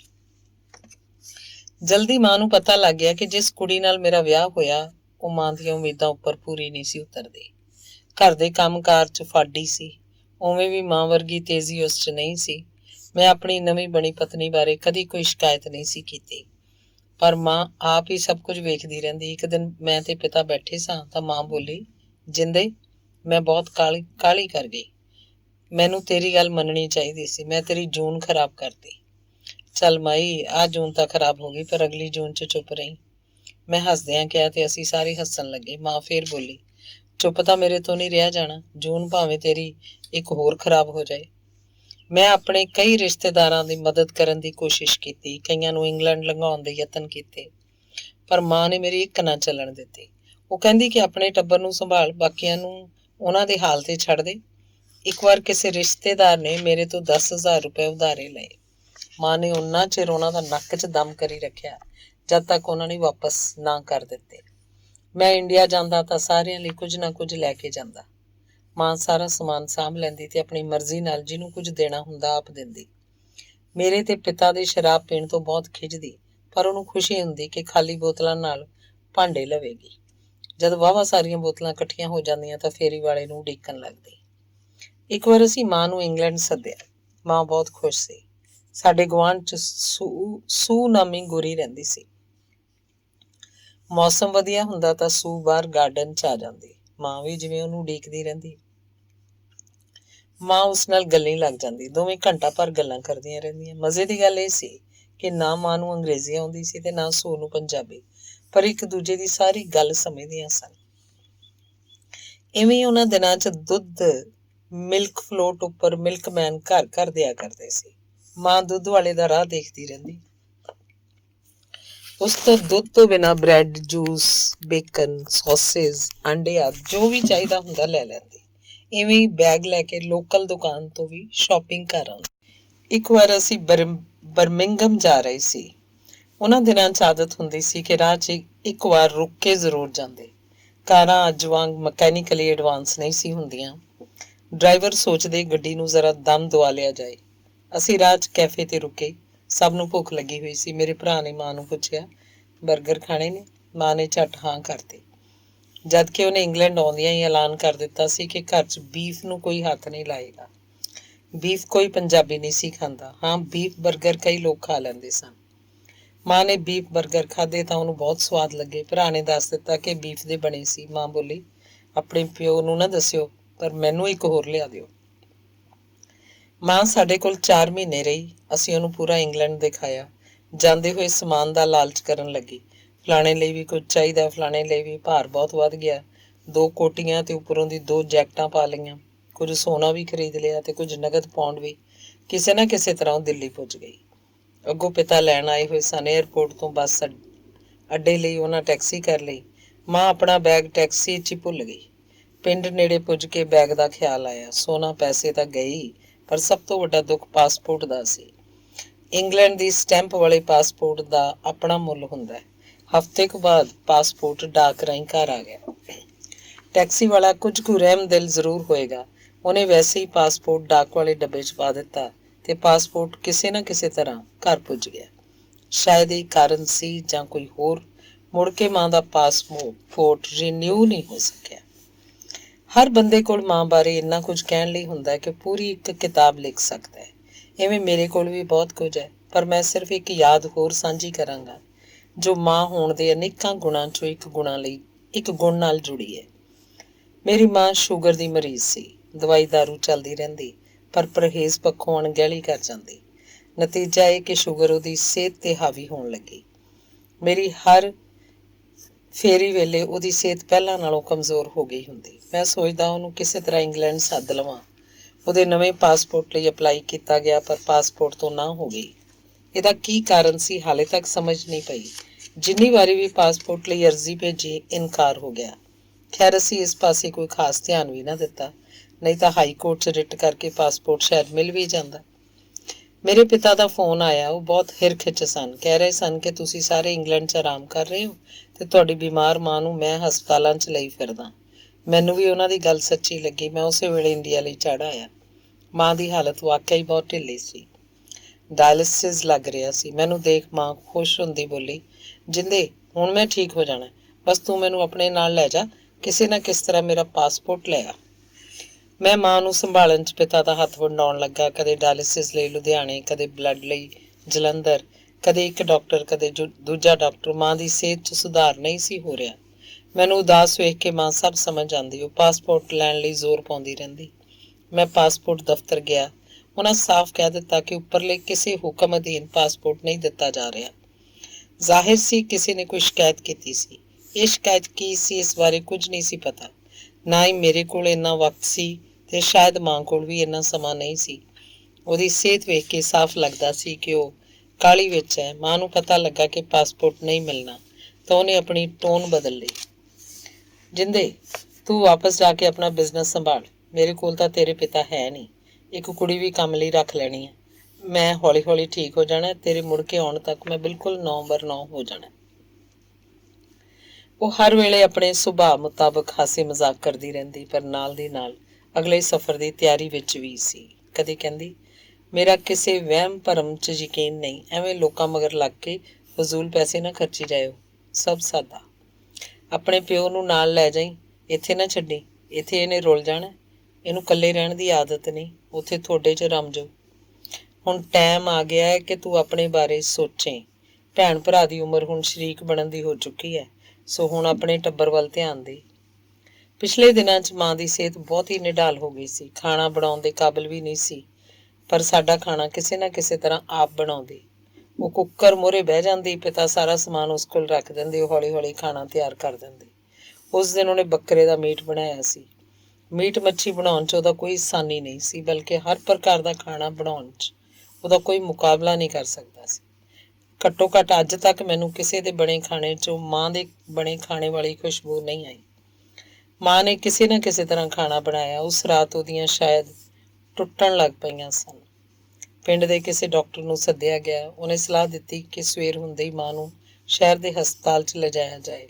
ਕਿਸੇ ਨਾ ਕਿਸੇ ਤਰ੍ਹਾਂ ਸਵੇਰ ਹੋ ਗਈ। ਹੁਣ ਮਾਂ ਕੁਝ ਵੱਲ ਜਾਪਦੀ ਸੀ। ਰਾਤ ਦੇ ਮੀਟ ਨਾਲ ਉਹ ਮੱਕੀ ਦੀ ਰੋਟੀ ਬਣਾਇਆ ਕਰਦੀ ਸੀ, ਜਿਹਦੀ ਲਜਾਜਤ ਅੱਜ ਤੱਕ ਮੈਂ ਕਿਧਰੇ ਨਹੀਂ ਚੱਖੀ। ਉਹਨੇ ਮੀਟ ਗਰਮ ਕਰਕੇ ਮੱਕੀ ਦੀਆਂ ਰੋਟੀਆਂ ਬਣਾਉਣੀਆਂ ਸ਼ੁਰੂ ਕੀਤੀਆਂ। ਮੈਂ ਪੱਕਦੀ ਰੋਟੀ ਖਾਣ ਲੱਗਿਆ। ਖਾਣਾ ਬਣਾਉਣਾ ਖਤਮ ਕਰਦਿਆਂ ਉਹਦੀਆਂ ਫੇਰ ਟੁੱਟਣ ਲੱਗ ਪਈਆਂ। ਉਹਨੇ ਪਿਤਾ ਦੇ ਕੰਨ 'ਚ ਕੁਝ ਕਿਹਾ। ਪਿਤਾ ਉਹਨੂੰ ਦੂਜੇ ਕਮਰੇ 'ਚ ਲੈ ਗਏ। ਮੈਂ ਹਾਲੇ ਖਾਣਾ ਖਾ ਰਿਹਾ ਸੀ। ਕੁਝ ਮਿੰਟਾਂ ਬਾਅਦ ਪਿਤਾ ਕਮਰੇ 'ਚੋਂ ਵਾਪਸ ਆਏ ਤੇ ਮਾਂ ਨੇ ਫੇਰ ਮਰੀਅਲ ਆਵਾਜ਼ 'ਚ ਪਿਤਾ ਨੂੰ ਆਵਾਜ਼ ਮਾਰ ਲਈ। ਇਵੇਂ ਸਿਲਸਿਲਾ ਕੁਝ ਦੇਰ ਚੱਲਦਾ ਰਿਹਾ, ਜਦ ਤੱਕ ਮੈਂ ਆਪਣਾ ਖਾਣਾ ਵੀ ਖਤਮ ਕਰ ਲਿਆ। ਖਾਣਾ ਖਾ ਕੇ ਮੈਂ ਮਾਂ ਨੂੰ ਦੇਖਣ ਗਿਆ ਤਾਂ ਪਿਤਾ ਉਸ ਕੋਲ ਖੜੇ ਬੋਲੇ, ਉੜ ਗਏ ਪੰਖੇਰੂ। ਸ਼ਾਇਦ ਤੇਰੇ ਰੋਟੀ ਖਾਣ ਦੀ ਉਡੀਕ ਹੀ ਕਰਦੀ ਸੀ। ਹੋ ਇਹ ਰਿਹਾ ਸੀ ਕਿ ਮਾਂ ਨੂੰ ਬਾਰ-ਬਾਰ ਟਾਇਲਟ ਜਾਣ ਦੀ ਹਾਜਤ ਹੋ ਰਹੀ ਸੀ। ਆਖਰੀ ਪਲ ਜਿਉਂ ਸਨ। ਘਰ ਦੀ ਟਾਇਲਟ ਉੱਪਰਲੀ ਮੰਜ਼ਿਲ ਤੇ ਸੀ। ਪਿਤਾ ਨੇ ਕਿਸੇ ਨਾ ਕਿਸੇ ਤਰ੍ਹਾਂ ਨਾਲ ਦੇ ਕਮਰੇ 'ਚ ਇੰਤਜ਼ਾਮ ਕਰ ਦਿੱਤਾ ਹੋਇਆ ਸੀ। ਪਿਤਾ ਨੂੰ ਹੌਲੀ ਉਹਦੇ ਕੰਨ 'ਚ ਇਸ ਲਈ ਦੱਸ ਰਹੀ ਸੀ ਕਿ ਮੈਂ ਸੂਕ ਮੰਨਾਂਗਾ ਤੇ ਰੋਟੀ ਵਿਚਕਾਰ ਹੀ ਛੱਡ ਦੇਵਾਂਗਾ। ਮਾਂ ਨੇ ਆਪਣੇ ਆਖਰੀ ਪਲ ਔਖੇ ਕਰ ਲਏ, ਪਰ ਪੁੱਤ ਨੂੰ ਨਿੱਕੀ ਜਿਹੀ ਤਕਲੀਫ ਨਹੀਂ ਹੋਣ ਦਿੱਤੀ। ਇਹੋ ਜਿਹੀ ਹੁੰਦੀ ਹੈ ਹਰ ਮਾਂ। ਧੰਨਵਾਦ। ਅਗਲਾ ਲੇਖ ਜਿੰਦਰ ਦਾ ਆਪਣਾ ਲਿਖਿਆ ਹੋਇਆ ਹੈ। ਲੇਖ ਦਾ ਨਾਮ ਹੈ ਵੱਡਾ ਰੁੱਖ। ਅਸੀਂ ਡਰਾਇੰਗ ਰੂਮ 'ਚ ਬੈਠੇ ਹਾਂ। ਮੈਂ ਮਿਸਿਸ ਤੇ ਮੈਥੋਂ ਵੱਡੀ ਭੈਣ ਬਖਸ਼ੋ। ਗੱਲਾਂ 'ਚ ਬਾਰ-ਬਾਰ ਬੀਬੀ ਦਾ ਜ਼ਿਕਰ ਆ ਰਿਹਾ ਹੈ। ਹਰੇਕ ਕੰਮ ਵੇਲੇ ਉਹਦੀ ਯਾਦ ਆਉਂਦੀ ਰਹਿੰਦੀ ਹੈ। ਹਰ ਫੰਕਸ਼ਨ ਤੇ ਉਹਨੂੰ ਯਾਦ ਕੀਤਾ ਜਾਂਦਾ ਹੈ। ਜਦੋਂ ਉਹਦੇ ਸਰੀਰ ਨੂੰ ਅੱਗ ਦਿਖਾਈ ਗਈ ਸੀ ਤਾਂ ਮੇਰਾ ਵੱਡਾ ਬੇਟਾ ਸ਼ਿਵ ਚੀਕਾਂ ਮਾਰ-ਮਾਰ ਕੇ ਰੋਇਆ ਸੀ। ਸਾਰੇ ਹੈਰਾਨ ਸਨ ਕਿ ਸ਼ਿਵ ਆਪਣੀ ਦਾਦੀ ਨੂੰ ਇੰਨਾ ਪਿਆਰ ਕਰਦਾ ਸੀ। ਹੁਣ ਅਸੀਂ ਸਾਰੇ ਉਹਨੂੰ ਯਾਦ ਕਰ ਕਰਕੇ ਰੋਂਦੇ ਹਾਂ। ਸਾਡੇ ਪਰਿਵਾਰ 'ਚ 4 ਕਮਰਿਆਂ 'ਚ ਉਹਦੀ ਫੋਟੋ ਲੱਗੀ ਹੈ। ਮੈਨੂੰ ਲੱਗਦਾ ਹੈ ਬੀਬੀ ਦੇ ਜਾਣ ਮਗਰੋਂ ਮੇਰੇ ਸਰੀਰ ਦਾ ਇੱਕ ਹਿੱਸਾ ਮਰ ਗਿਆ ਹੈ। ਮੈਂ ਪਹਿਲਾਂ ਜਿੰਨਾ ਐਕਟਿਵ, ਮੈਂ ਹਰ ਰੋਜ਼ ਉਹਨੂੰ ਯਾਦ ਕਰਦਾ। ਮਿਸਿਸ ਮੇਰੇ ਬਾਰੇ ਹੈਰਾਨ ਹੁੰਦੀ ਕਹਿੰਦੀ ਹੈ, ਜਦੋਂ ਜਿਉਂਦੀ ਸੀ ਤੁਸੀਂ ਉਹਦੀ ਪਰਵਾਹ ਨਹੀਂ ਕੀਤੀ। ਦੱਸੋ, ਕਦੇ ਉਹਦੀ ਕੋਈ ਗੱਲ ਮੰਨੀ ਸੀ? ਕਦੇ ਉਹਦੀਆਂ ਲੱਤਾਂ ਬਾਹਾਂ ਘੁੱਟੀਆਂ ਸੀ? ਹੁਣ ਤੁਹਾਨੂੰ ਕੀ ਹੋ ਗਿਆ? ਮੈਨੂੰ ਆਪ ਨੂੰ ਪਤਾ ਨਹੀਂ ਲੱਗਦਾ। ਮੇਰਾ ਰਹਿ ਰਹਿ ਕੇ ਮਨ ਭਰ ਆਉਂਦਾ ਹੈ। ਮੈਂ ਆਪਣੇ ਆਪ ਨੂੰ ਊਣਾ ਮਹਿਸੂਸ ਕਰਦਾ। ਆਪਣੇ ਬੇਟਿਆਂ ਨੂੰ ਦੱਸਦਾ, ਮਾਂ ਜਿਹਾ ਪਵਿੱਤਰ ਰਿਸ਼ਤਾ ਕੋਈ ਹੋਰ ਨਹੀਂ ਹੋ ਸਕਦਾ। ਛੋਟਾ ਬੇਟਾ ਸੈਫੀ LCD ਤੇ ਪਿਨ ਡਰਾਈਵ ਲਾ ਦਿੰਦਾ ਹੈ। ਸਤਿੰਦਰ ਸਰਤਾਜ ਦੀ ਆਵਾਜ਼ ਆਉਂਦੀ ਹੈ, ਦੂਰੋਂ ਬੈਠ ਦੁਆਵਾਂ ਕਰਦੀ ਅੰਮੀ ਏ, ਦੁੱਖ ਸਾਡੇ ਲੇਖਾਂ ਤੇ ਜਰਦੀ ਅੰਮੀ ਏ, ਸਾਨੂੰ ਨਾ ਕੁਝ ਹੋ ਜਾਏ ਡਰਦੀ ਅੰਮੀ ਏ। ਮੈਂ ਮਿਸਿਸ ਤੇ ਬਖਸ਼ੋ ਰੋ ਰਹੇ ਹਾਂ। ਗੀਤ ਖਤਮ ਹੋ ਜਾਂਦਾ ਹੈ। ਬਖਸ਼ੋ ਮੈਨੂੰ ਚੁੱਪ ਕਰਾਉਂਦੀ ਹੈ। ਉਹਨੇ ਜਾਣਾ ਹੀ ਸੀ। ਉਹਦਾ ਸਾਡੇ ਨਾਲ ਇੰਨਾ ਕੋਈ ਸੰਬੰਧ ਸੀ। ਮੈਨੂੰ ਚੁੱਪ ਕਰਾਉਂਦੀ ਉਹ ਆਪ ਉੱਚੀ ਉੱਚੀ ਰੋਣ ਲੱਗ ਪੈਂਦੀ ਹੈ। ਮਿਸਿਸ ਪਾਣੀ ਦੇ ਗਲਾਸ ਮੱਲੋ ਜ਼ੋਰੀ ਪਿਲਾਉਂਦੀ ਹੋਈ ਦੱਸਦੀ ਹੈ, ਇੰਨਾ ਤਾਂ ਮੈਂ ਆਪਣੀ ਮਾਂ ਮਰੀ ਤੇ ਵੀ ਨਹੀਂ ਰੋਈ ਸੀ। ਮੈਨੂੰ ਤਾਂ ਰਹਿ ਰਹਿ ਕੇ ਰੋਣਾ ਆਉਂਦਾ। ਤੁਹਾਡਾ ਭਰਾ ਅੰਦਰ ਵੜ ਕੇ ਰੋਂਦਾ। ਸ਼ਿਵ ਕਹਿੰਦਾ ਕਿ ਉਹਨੂੰ ਬੀਬੀ ਚਿੱਟੇ ਫੰਬਿਆਂ ਦੇ ਰੂਪ 'ਚ ਦਿਸਦੀ ਹੈ। ਉਹ ਬੀਬੀ ਦੀ ਘਾਟ ਕਿੰਨੀ ਮਹਿਸੂਸ ਕਰਦਾ, ਇਹ ਉਹੀ ਜਾਣਦਾ ਹੈ। ਉਹ ਇਸ ਘਰ ਦੀ ਬਹੁਤ ਵੱਡੀ ਤਾਕਤ ਸੀ। ਉਹਦੇ ਜਾਣ ਨਾਲ ਇਹ ਘਰ ਪਹਿਲਾਂ ਜਿਹਾ ਨਹੀਂ ਰਿਹਾ। ਘਰ ਤਾਂ ਖਖੜੀਆਂ ਖਖੜੀਆਂ ਹੋ ਗਿਆ। ਜਿੰਨੇ ਮੂੰਹ ਓਨੇ ਹੀ ਰਾਹ। ਉਹ ਭਾਵੇਂ ਸਿਰੇ ਦੀ ਅੜਬ ਸੀ, ਪਰ ਉਹਨੇ ਸਾਰੇ ਘਰ ਨੂੰ ਬੰਨ੍ਹ ਕੇ ਰੱਖਿਆ ਸੀ। ਜਿਹੜਾ ਕੰਮ ਪ੍ਰੇਮ ਪਿਆਰ ਨਾਲ ਨਹੀਂ ਹੁੰਦਾ ਸੀ, ਉਹ ਲੜ ਝਗੜ ਕੇ ਕਰਵਾ ਲੈਂਦੀ ਸੀ। ਮਰਨ ਤੋਂ 2 ਦਿਨ ਪਹਿਲਾਂ ਦੀ ਗੱਲ ਆ। ਮੈਂ ਗੁਰਦੁਆਰੇ ਚੱਲੀ ਸੀ। ਉਹਨੇ ਮੱਲੋ ਜ਼ੋਰੀ ਆਪਣਾ ਬਟੂਆ ਫੜਾ ਕੇ ਕਿਹਾ ਸੀ, ਲੈ ਇਹਨੂੰ ਸੰਭਾਲ ਲੈ, ਇਹ ਮੇਰੇ ਕੰਮ ਦਾ ਨਹੀਂ ਰਿਹਾ। ਉਹਨੂੰ ਆਪਣੀ ਮੌਤ ਦਾ ਗਿਆਨ ਹੋ ਗਿਆ ਸੀ। ਸਾਡੀ ਬੀਬੀ ਜਿਹੀ ਕਿਸੇ ਨੇ ਨਹੀਂ ਬਣ ਜਾਣਾ। ਇਹ ਤਾਂ ਮੈਨੂੰ ਪਤਾ ਹੈ ਕਿ ਮੈਂ ਉਸ ਬਿਨਾਂ ਕਿੰਨੀ ਇਕੱਲੀ ਰਹਿ ਗਈ ਹਾਂ। ਪਿਛਲੇ ਸਾਲ ਦੀ ਗੱਲ ਸੀ। ਮਿਸਿਸ ਪਿੰਡੋਂ ਆਈ ਸੀ। ਪਾਸੇ 'ਚ ਵਿਆਹ ਸੀ। ਮੈਥੋਂ ਤਾਂ ਜਾ ਨਹੀਂ ਸੀ ਹੋਇਆ। ਉਹ ਗਈ ਸੀ। ਮੈਂ ਉਹਨੂੰ ਪੁੱਛਿਆ, ਪਿੰਡ ਦੀ ਕੋਈ ਨਵੀਂ ਗੱਲਬਾਤ? ਉਸ ਦੱਸਿਆ ਸੀ ਆਪਣੀ ਗੁਆਂਢਣ ਗੁਰਜੀਤ ਮਿਲੀ ਸੀ। ਦੱਸਦੀ ਸੀ ਕਿ ਕੱਲ ਤੜਕੇ ਬੀਬੀ ਉਹਨੂੰ ਸੁਪਨੇ 'ਚ ਦਿਸੀ ਸੀ। ਬੀਬੀ ਉਹਦੇ ਅੱਗੇ ਬਹੁਤ ਰੋਈ ਸੀ। ਕਹਿੰਦੀ ਸੀ ਕਿ ਉਹਨੇ ਗੁਰਜੀਤ ਨੂੰ ਧਰਮ ਦੀ ਧੀ ਬਣਾਇਆ ਸੀ। ਗੁਰਜੀਤ ਨੇ ਕਿਹਾ ਹੋਇਆ ਸੀ ਕਿ ਉਹਦਾ ਅੰਤਿਮ ਸੰਸਕਾਰ ਪਿੰਡ ਹੀ ਕੀਤਾ ਜਾਏ। ਗੁਰਜੀਤ ਨੇ ਆਪਣਾ ਧਰਮ ਨਹੀਂ ਨਿਭਾਇਆ। ਫਿਰ ਬੀਬੀ ਦੁਹੱਥੜ ਮਾਰ ਕੇ ਇੱਕ ਪਾਸੇ ਨੂੰ ਡਿੱਗ ਪਈ। ਗੁਰਜੀਤ ਕਿੰਨਾ ਚਿਰ ਰੋਂਦੀ ਰਹੀ ਸੀ। ਕਿਸੇ ਹੋਰ ਦਿਨ ਗੁਰਜੀਤ ਨੇ ਟੈਲੀਫੋਨ ਤੇ ਦੱਸਿਆ ਸੀ, ਚਾਚੀ ਦਾ ਮੈਨੂੰ ਬਹੁਤ ਆਸਰਾ ਸੀ। ਉਹ ਹੁੰਦੀ ਸੀ ਤਾਂ ਮੈਂ ਉਹਨੂੰ ਘਰੇ ਬਿਠਾ ਕੇ ਕਿਤੇ ਵੀ ਜਾ ਆਉਂਦੀ ਸੀ। ਇੱਕ ਦਿਨ ਚਾਚੀ ਬਾਰੇ ਸੋਚਦਿਆਂ ਮੇਰੀ ਅੱਖ ਲੱਗ ਗਈ। ਚਾਚੀ ਨੇ ਮੈਨੂੰ ਕਿਹਾ, ਤੂੰ ਘਰ ਦਾ ਫਿਕਰ ਨਾ ਕਰਿਆ ਕਰ। ਜਦੋਂ ਤੂੰ ਕਿਤੇ ਗਈ ਹੁੰਨੀ ਹੈ, ਮੈਂ ਵਿਹੜੇ 'ਚ ਪੀੜੀ ਢਾਹ ਕੇ ਬੈਠੀ ਰਹਿੰਦੀ ਹਾਂ। ਮੈਂ ਆਪਣੇ ਬੈੱਡ ਦੇ ਪਿਛਾਂਹ ਨੂੰ ਢੋ ਲਾ ਕੇ ਬੈਠਾ ਹਾਂ। ਮੇਰੇ ਬਿਲਕੁਲ ਸਾਹਮਣੇ ਬੀਬੀ ਦੀ ਫੋਟੋ ਲੱਗੀ ਹੋਈ ਹੈ। ਮੈਂ ਉਸ ਵੱਲ ਸਿੱਧਾ ਹੀ ਦੇਖਦਾ। ਮੈਨੂੰ ਏਦਾਂ ਲੱਗਦਾ ਜਿੱਦਾਂ ਉਹ ਕਹਿ ਰਹੀ ਹੋਵੇ, ਹੁਣ ਪਤਾ ਲੱਗ ਗਿਆ ਕਿ ਮਾਂ ਕੀ ਹੁੰਦੀ ਹੈ। ਜੇ ਕਿਸੇ ਰਿਸ਼ਤੇ ਦੀ ਆਂਦਰਾਂ ਦੀ ਸਾਂਝ ਹੁੰਦੀ ਆ ਤਾਂ ਉਹ ਮਾਂ ਹੀ ਹੁੰਦੀ ਹੈ। ਤੂੰ ਮੇਰੀ ਪਰਵਾਹ ਨਹੀਂ ਕਰਦਾ, ਮੈਨੂੰ ਟਿੱਚ ਕਰਕੇ ਨਾ ਜਾਣਦਾ।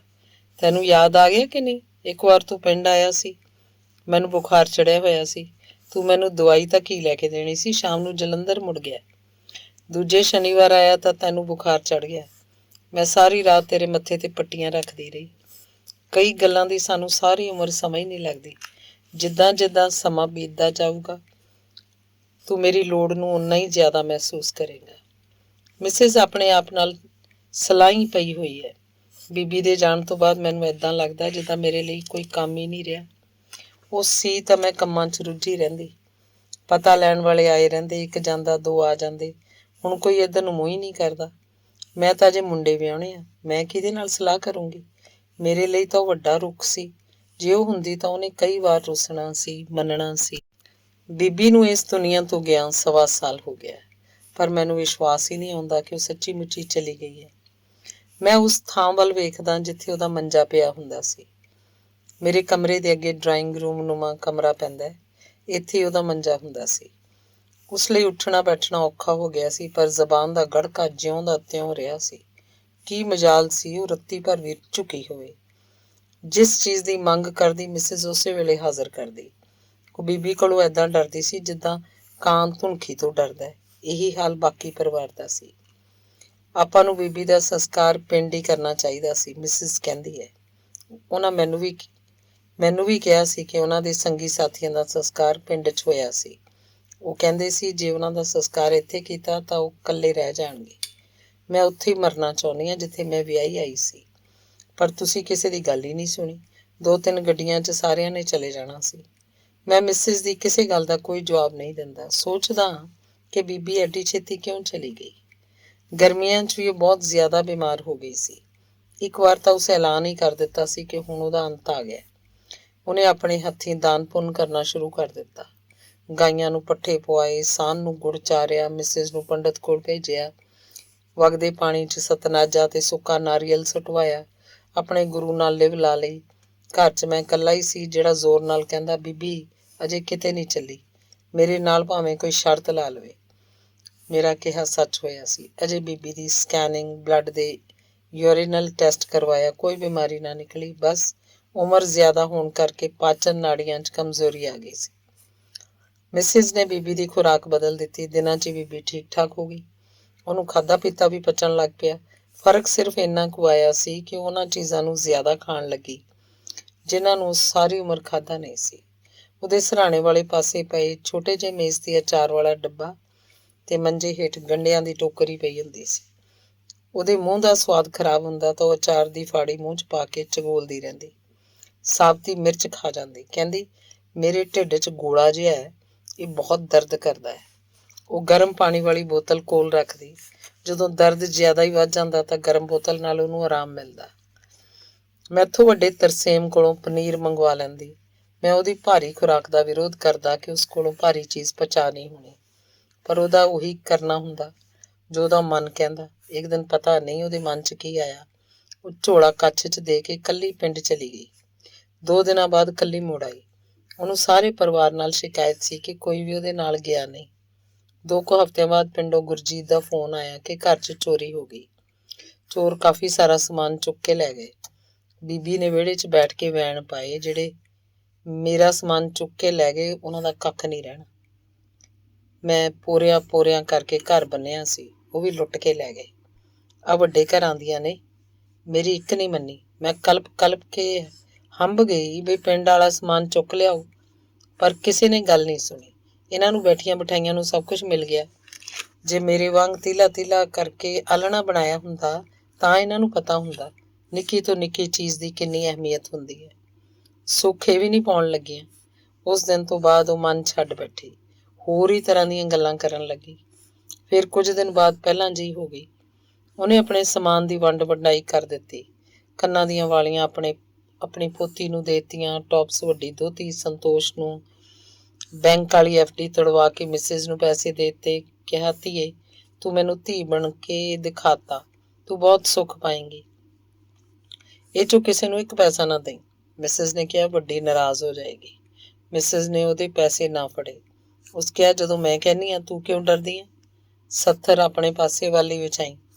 ਆ ਜਿਹੜਾ ਕਰੀਮ ਕਲਰ ਦਾ ਸੂਟ ਤੂੰ ਮੈਨੂੰ ਲੈ ਕੇ ਦਿੱਤਾ ਸੀ, ਉਹੀ ਮੈਨੂੰ ਪਵਾ ਦੇਈਂ। ਮੇਰੇ ਜਾਣ ਪਿੱਛੋਂ ਬਹੁਤਾ ਇਕੱਠ ਨਾ ਕਰੀ। ਹਰਜਿੰਦਰ ਨੂੰ ਸਮਝਾਈ, ਮੈਨੂੰ ਪਤਾ ਹੈ ਉਸ ਮੰਨਣਾ ਨਹੀਂ, ਉਹਦਾ ਸੁਭਾਅ ਮੇਰੇ ਵਰਗਾ ਹੈ। ਉਹਨੇ ਪੈਸੇ ਲਾਉਣ ਲੱਗਿਆ ਸੀ ਨਹੀਂ ਕਰਨੀ। ਬਿਲ ਗੇ ਫੋਨ ਕਰੀ। ਜਦੋਂ ਦੀ ਮੈਂ ਮੰਜੇ 'ਤੇ ਪਈਆਂ ਝੂਠ ਸਿਓ ਇੱਕੋ ਵਾਰ ਪਤਾ ਲੈਣ ਆਇਆ। ਜਾਂਦਾ ਹੋਇਆ ਮੈਨੂੰ ਜੱਫੀ ਪਾ ਕੇ ਭੁੱਬੀ ਰੋ ਪਿਆ। ਮੈਂ ਉਹਨੂੰ ਪੁੱਤਾਂ ਵਾਂਗ ਪਾਲਿਆ ਸੀ। ਮੇਰੀ ਮਰੀ 'ਤੇ ਜਿਹੜਾ ਉਹ ਕਫਨ ਲਿਆਇਆ ਤੂੰ ਲੈਣੋਂ ਨਾ ਕਰ ਦੇਈਂ। ਧੀਏ ਤੂੰ ਮੈਨੂੰ ਧੀ ਬਣ ਕੇ ਦਿਖਾਤਾ। ਮੈਂ ਬਹੁਤ ਔਖੇ ਦਿਨ ਦੇਖੇ ਆ। ਮੇਰੀ ਸੱਸ ਮੈਨੂੰ ਕੁੱਟ ਦਿੰਦੀ ਸੀ। ਤੇਰਾ ਸਹੁਰਾ ਮਾਂ ਦਾ ਚੁੱਕਿਆ ਹੋਇਆ ਮੈਨੂੰ ਮੰਦਾ ਚੰਗਾ ਬੋਲ ਜਾਂਦਾ ਸੀ, ਨਹੀਂ ਤਾਂ ਉਹਨੇ ਮੈਨੂੰ ਕਦੇ ਕੁਛ ਨਹੀਂ ਕਿਹਾ। ਮੈਂ 19 ਕਰਾਂ 21 ਕਰਾਂ, ਉਹ ਮੇਰੀ ਹਾਂ 'ਚ ਹੀ ਹਾਂ ਮਿਲਾਉਂਦਾ ਸੀ। ਮੈਂ ਉਹਨੂੰ ਸਮਝ ਨਹੀਂ ਸਕੀ। ਬੰਦਾ ਪਿਛਲੀ ਉਮਰੇ ਬਹੁਤ ਕੁਝ ਸਿੱਖਦਾ। ਤੂੰ ਮੇਰਾ ਬੋਲਿਆ ਚਾਲਿਆ ਮਾਫ਼ ਕਰੇ, ਗੁੱਸੇ 'ਚ ਵੱਧ ਘੱਟ ਬੋਲ ਹੀ ਹੋ ਜਾਂਦਾ ਹੈ। ਘਰ ਬੰਨਣਾ ਬਹੁਤ ਔਖਾ ਹੈ, ਪਰਿਵਾਰ ਨੂੰ ਇਕੱਠਿਆਂ ਰੱਖਣਾ ਹੋਰ ਵੀ ਔਖਾ ਹੈ। ਨੂੰਹ ਸੱਸ ਕਿੰਨਾ ਚਿਰ ਹਟਕੋਰੇ ਲੈ ਕੇ ਰੋਂਦੀਆਂ ਰਹੀਆਂ। ਫਿਰ ਬੀਬੀ ਨੇ ਮੰਜਾ ਮੱਲ ਲਿਆ। ਉਹ ਸਿਰਫ ਉਸੇ ਵੇਲੇ ਉੱਠਦੀ ਜਦੋਂ ਉਹਨੇ ਬਾਥਰੂਮ ਜਾਣਾ ਹੁੰਦਾ। ਅੱਗੋਂ ਪਿੱਛੋਂ ਆਪਣਾ ਮੂੰਹ ਰਜਾਈ 'ਚ ਲੁਕੋਈ ਰੱਖਦੀ। ਘਰ ਦੇ ਜੀਆਂ ਨਾਲ ਸਲਾਹ ਮਸ਼ਵਰਾ ਕਰਨੋਂ ਹਟ ਗਈ।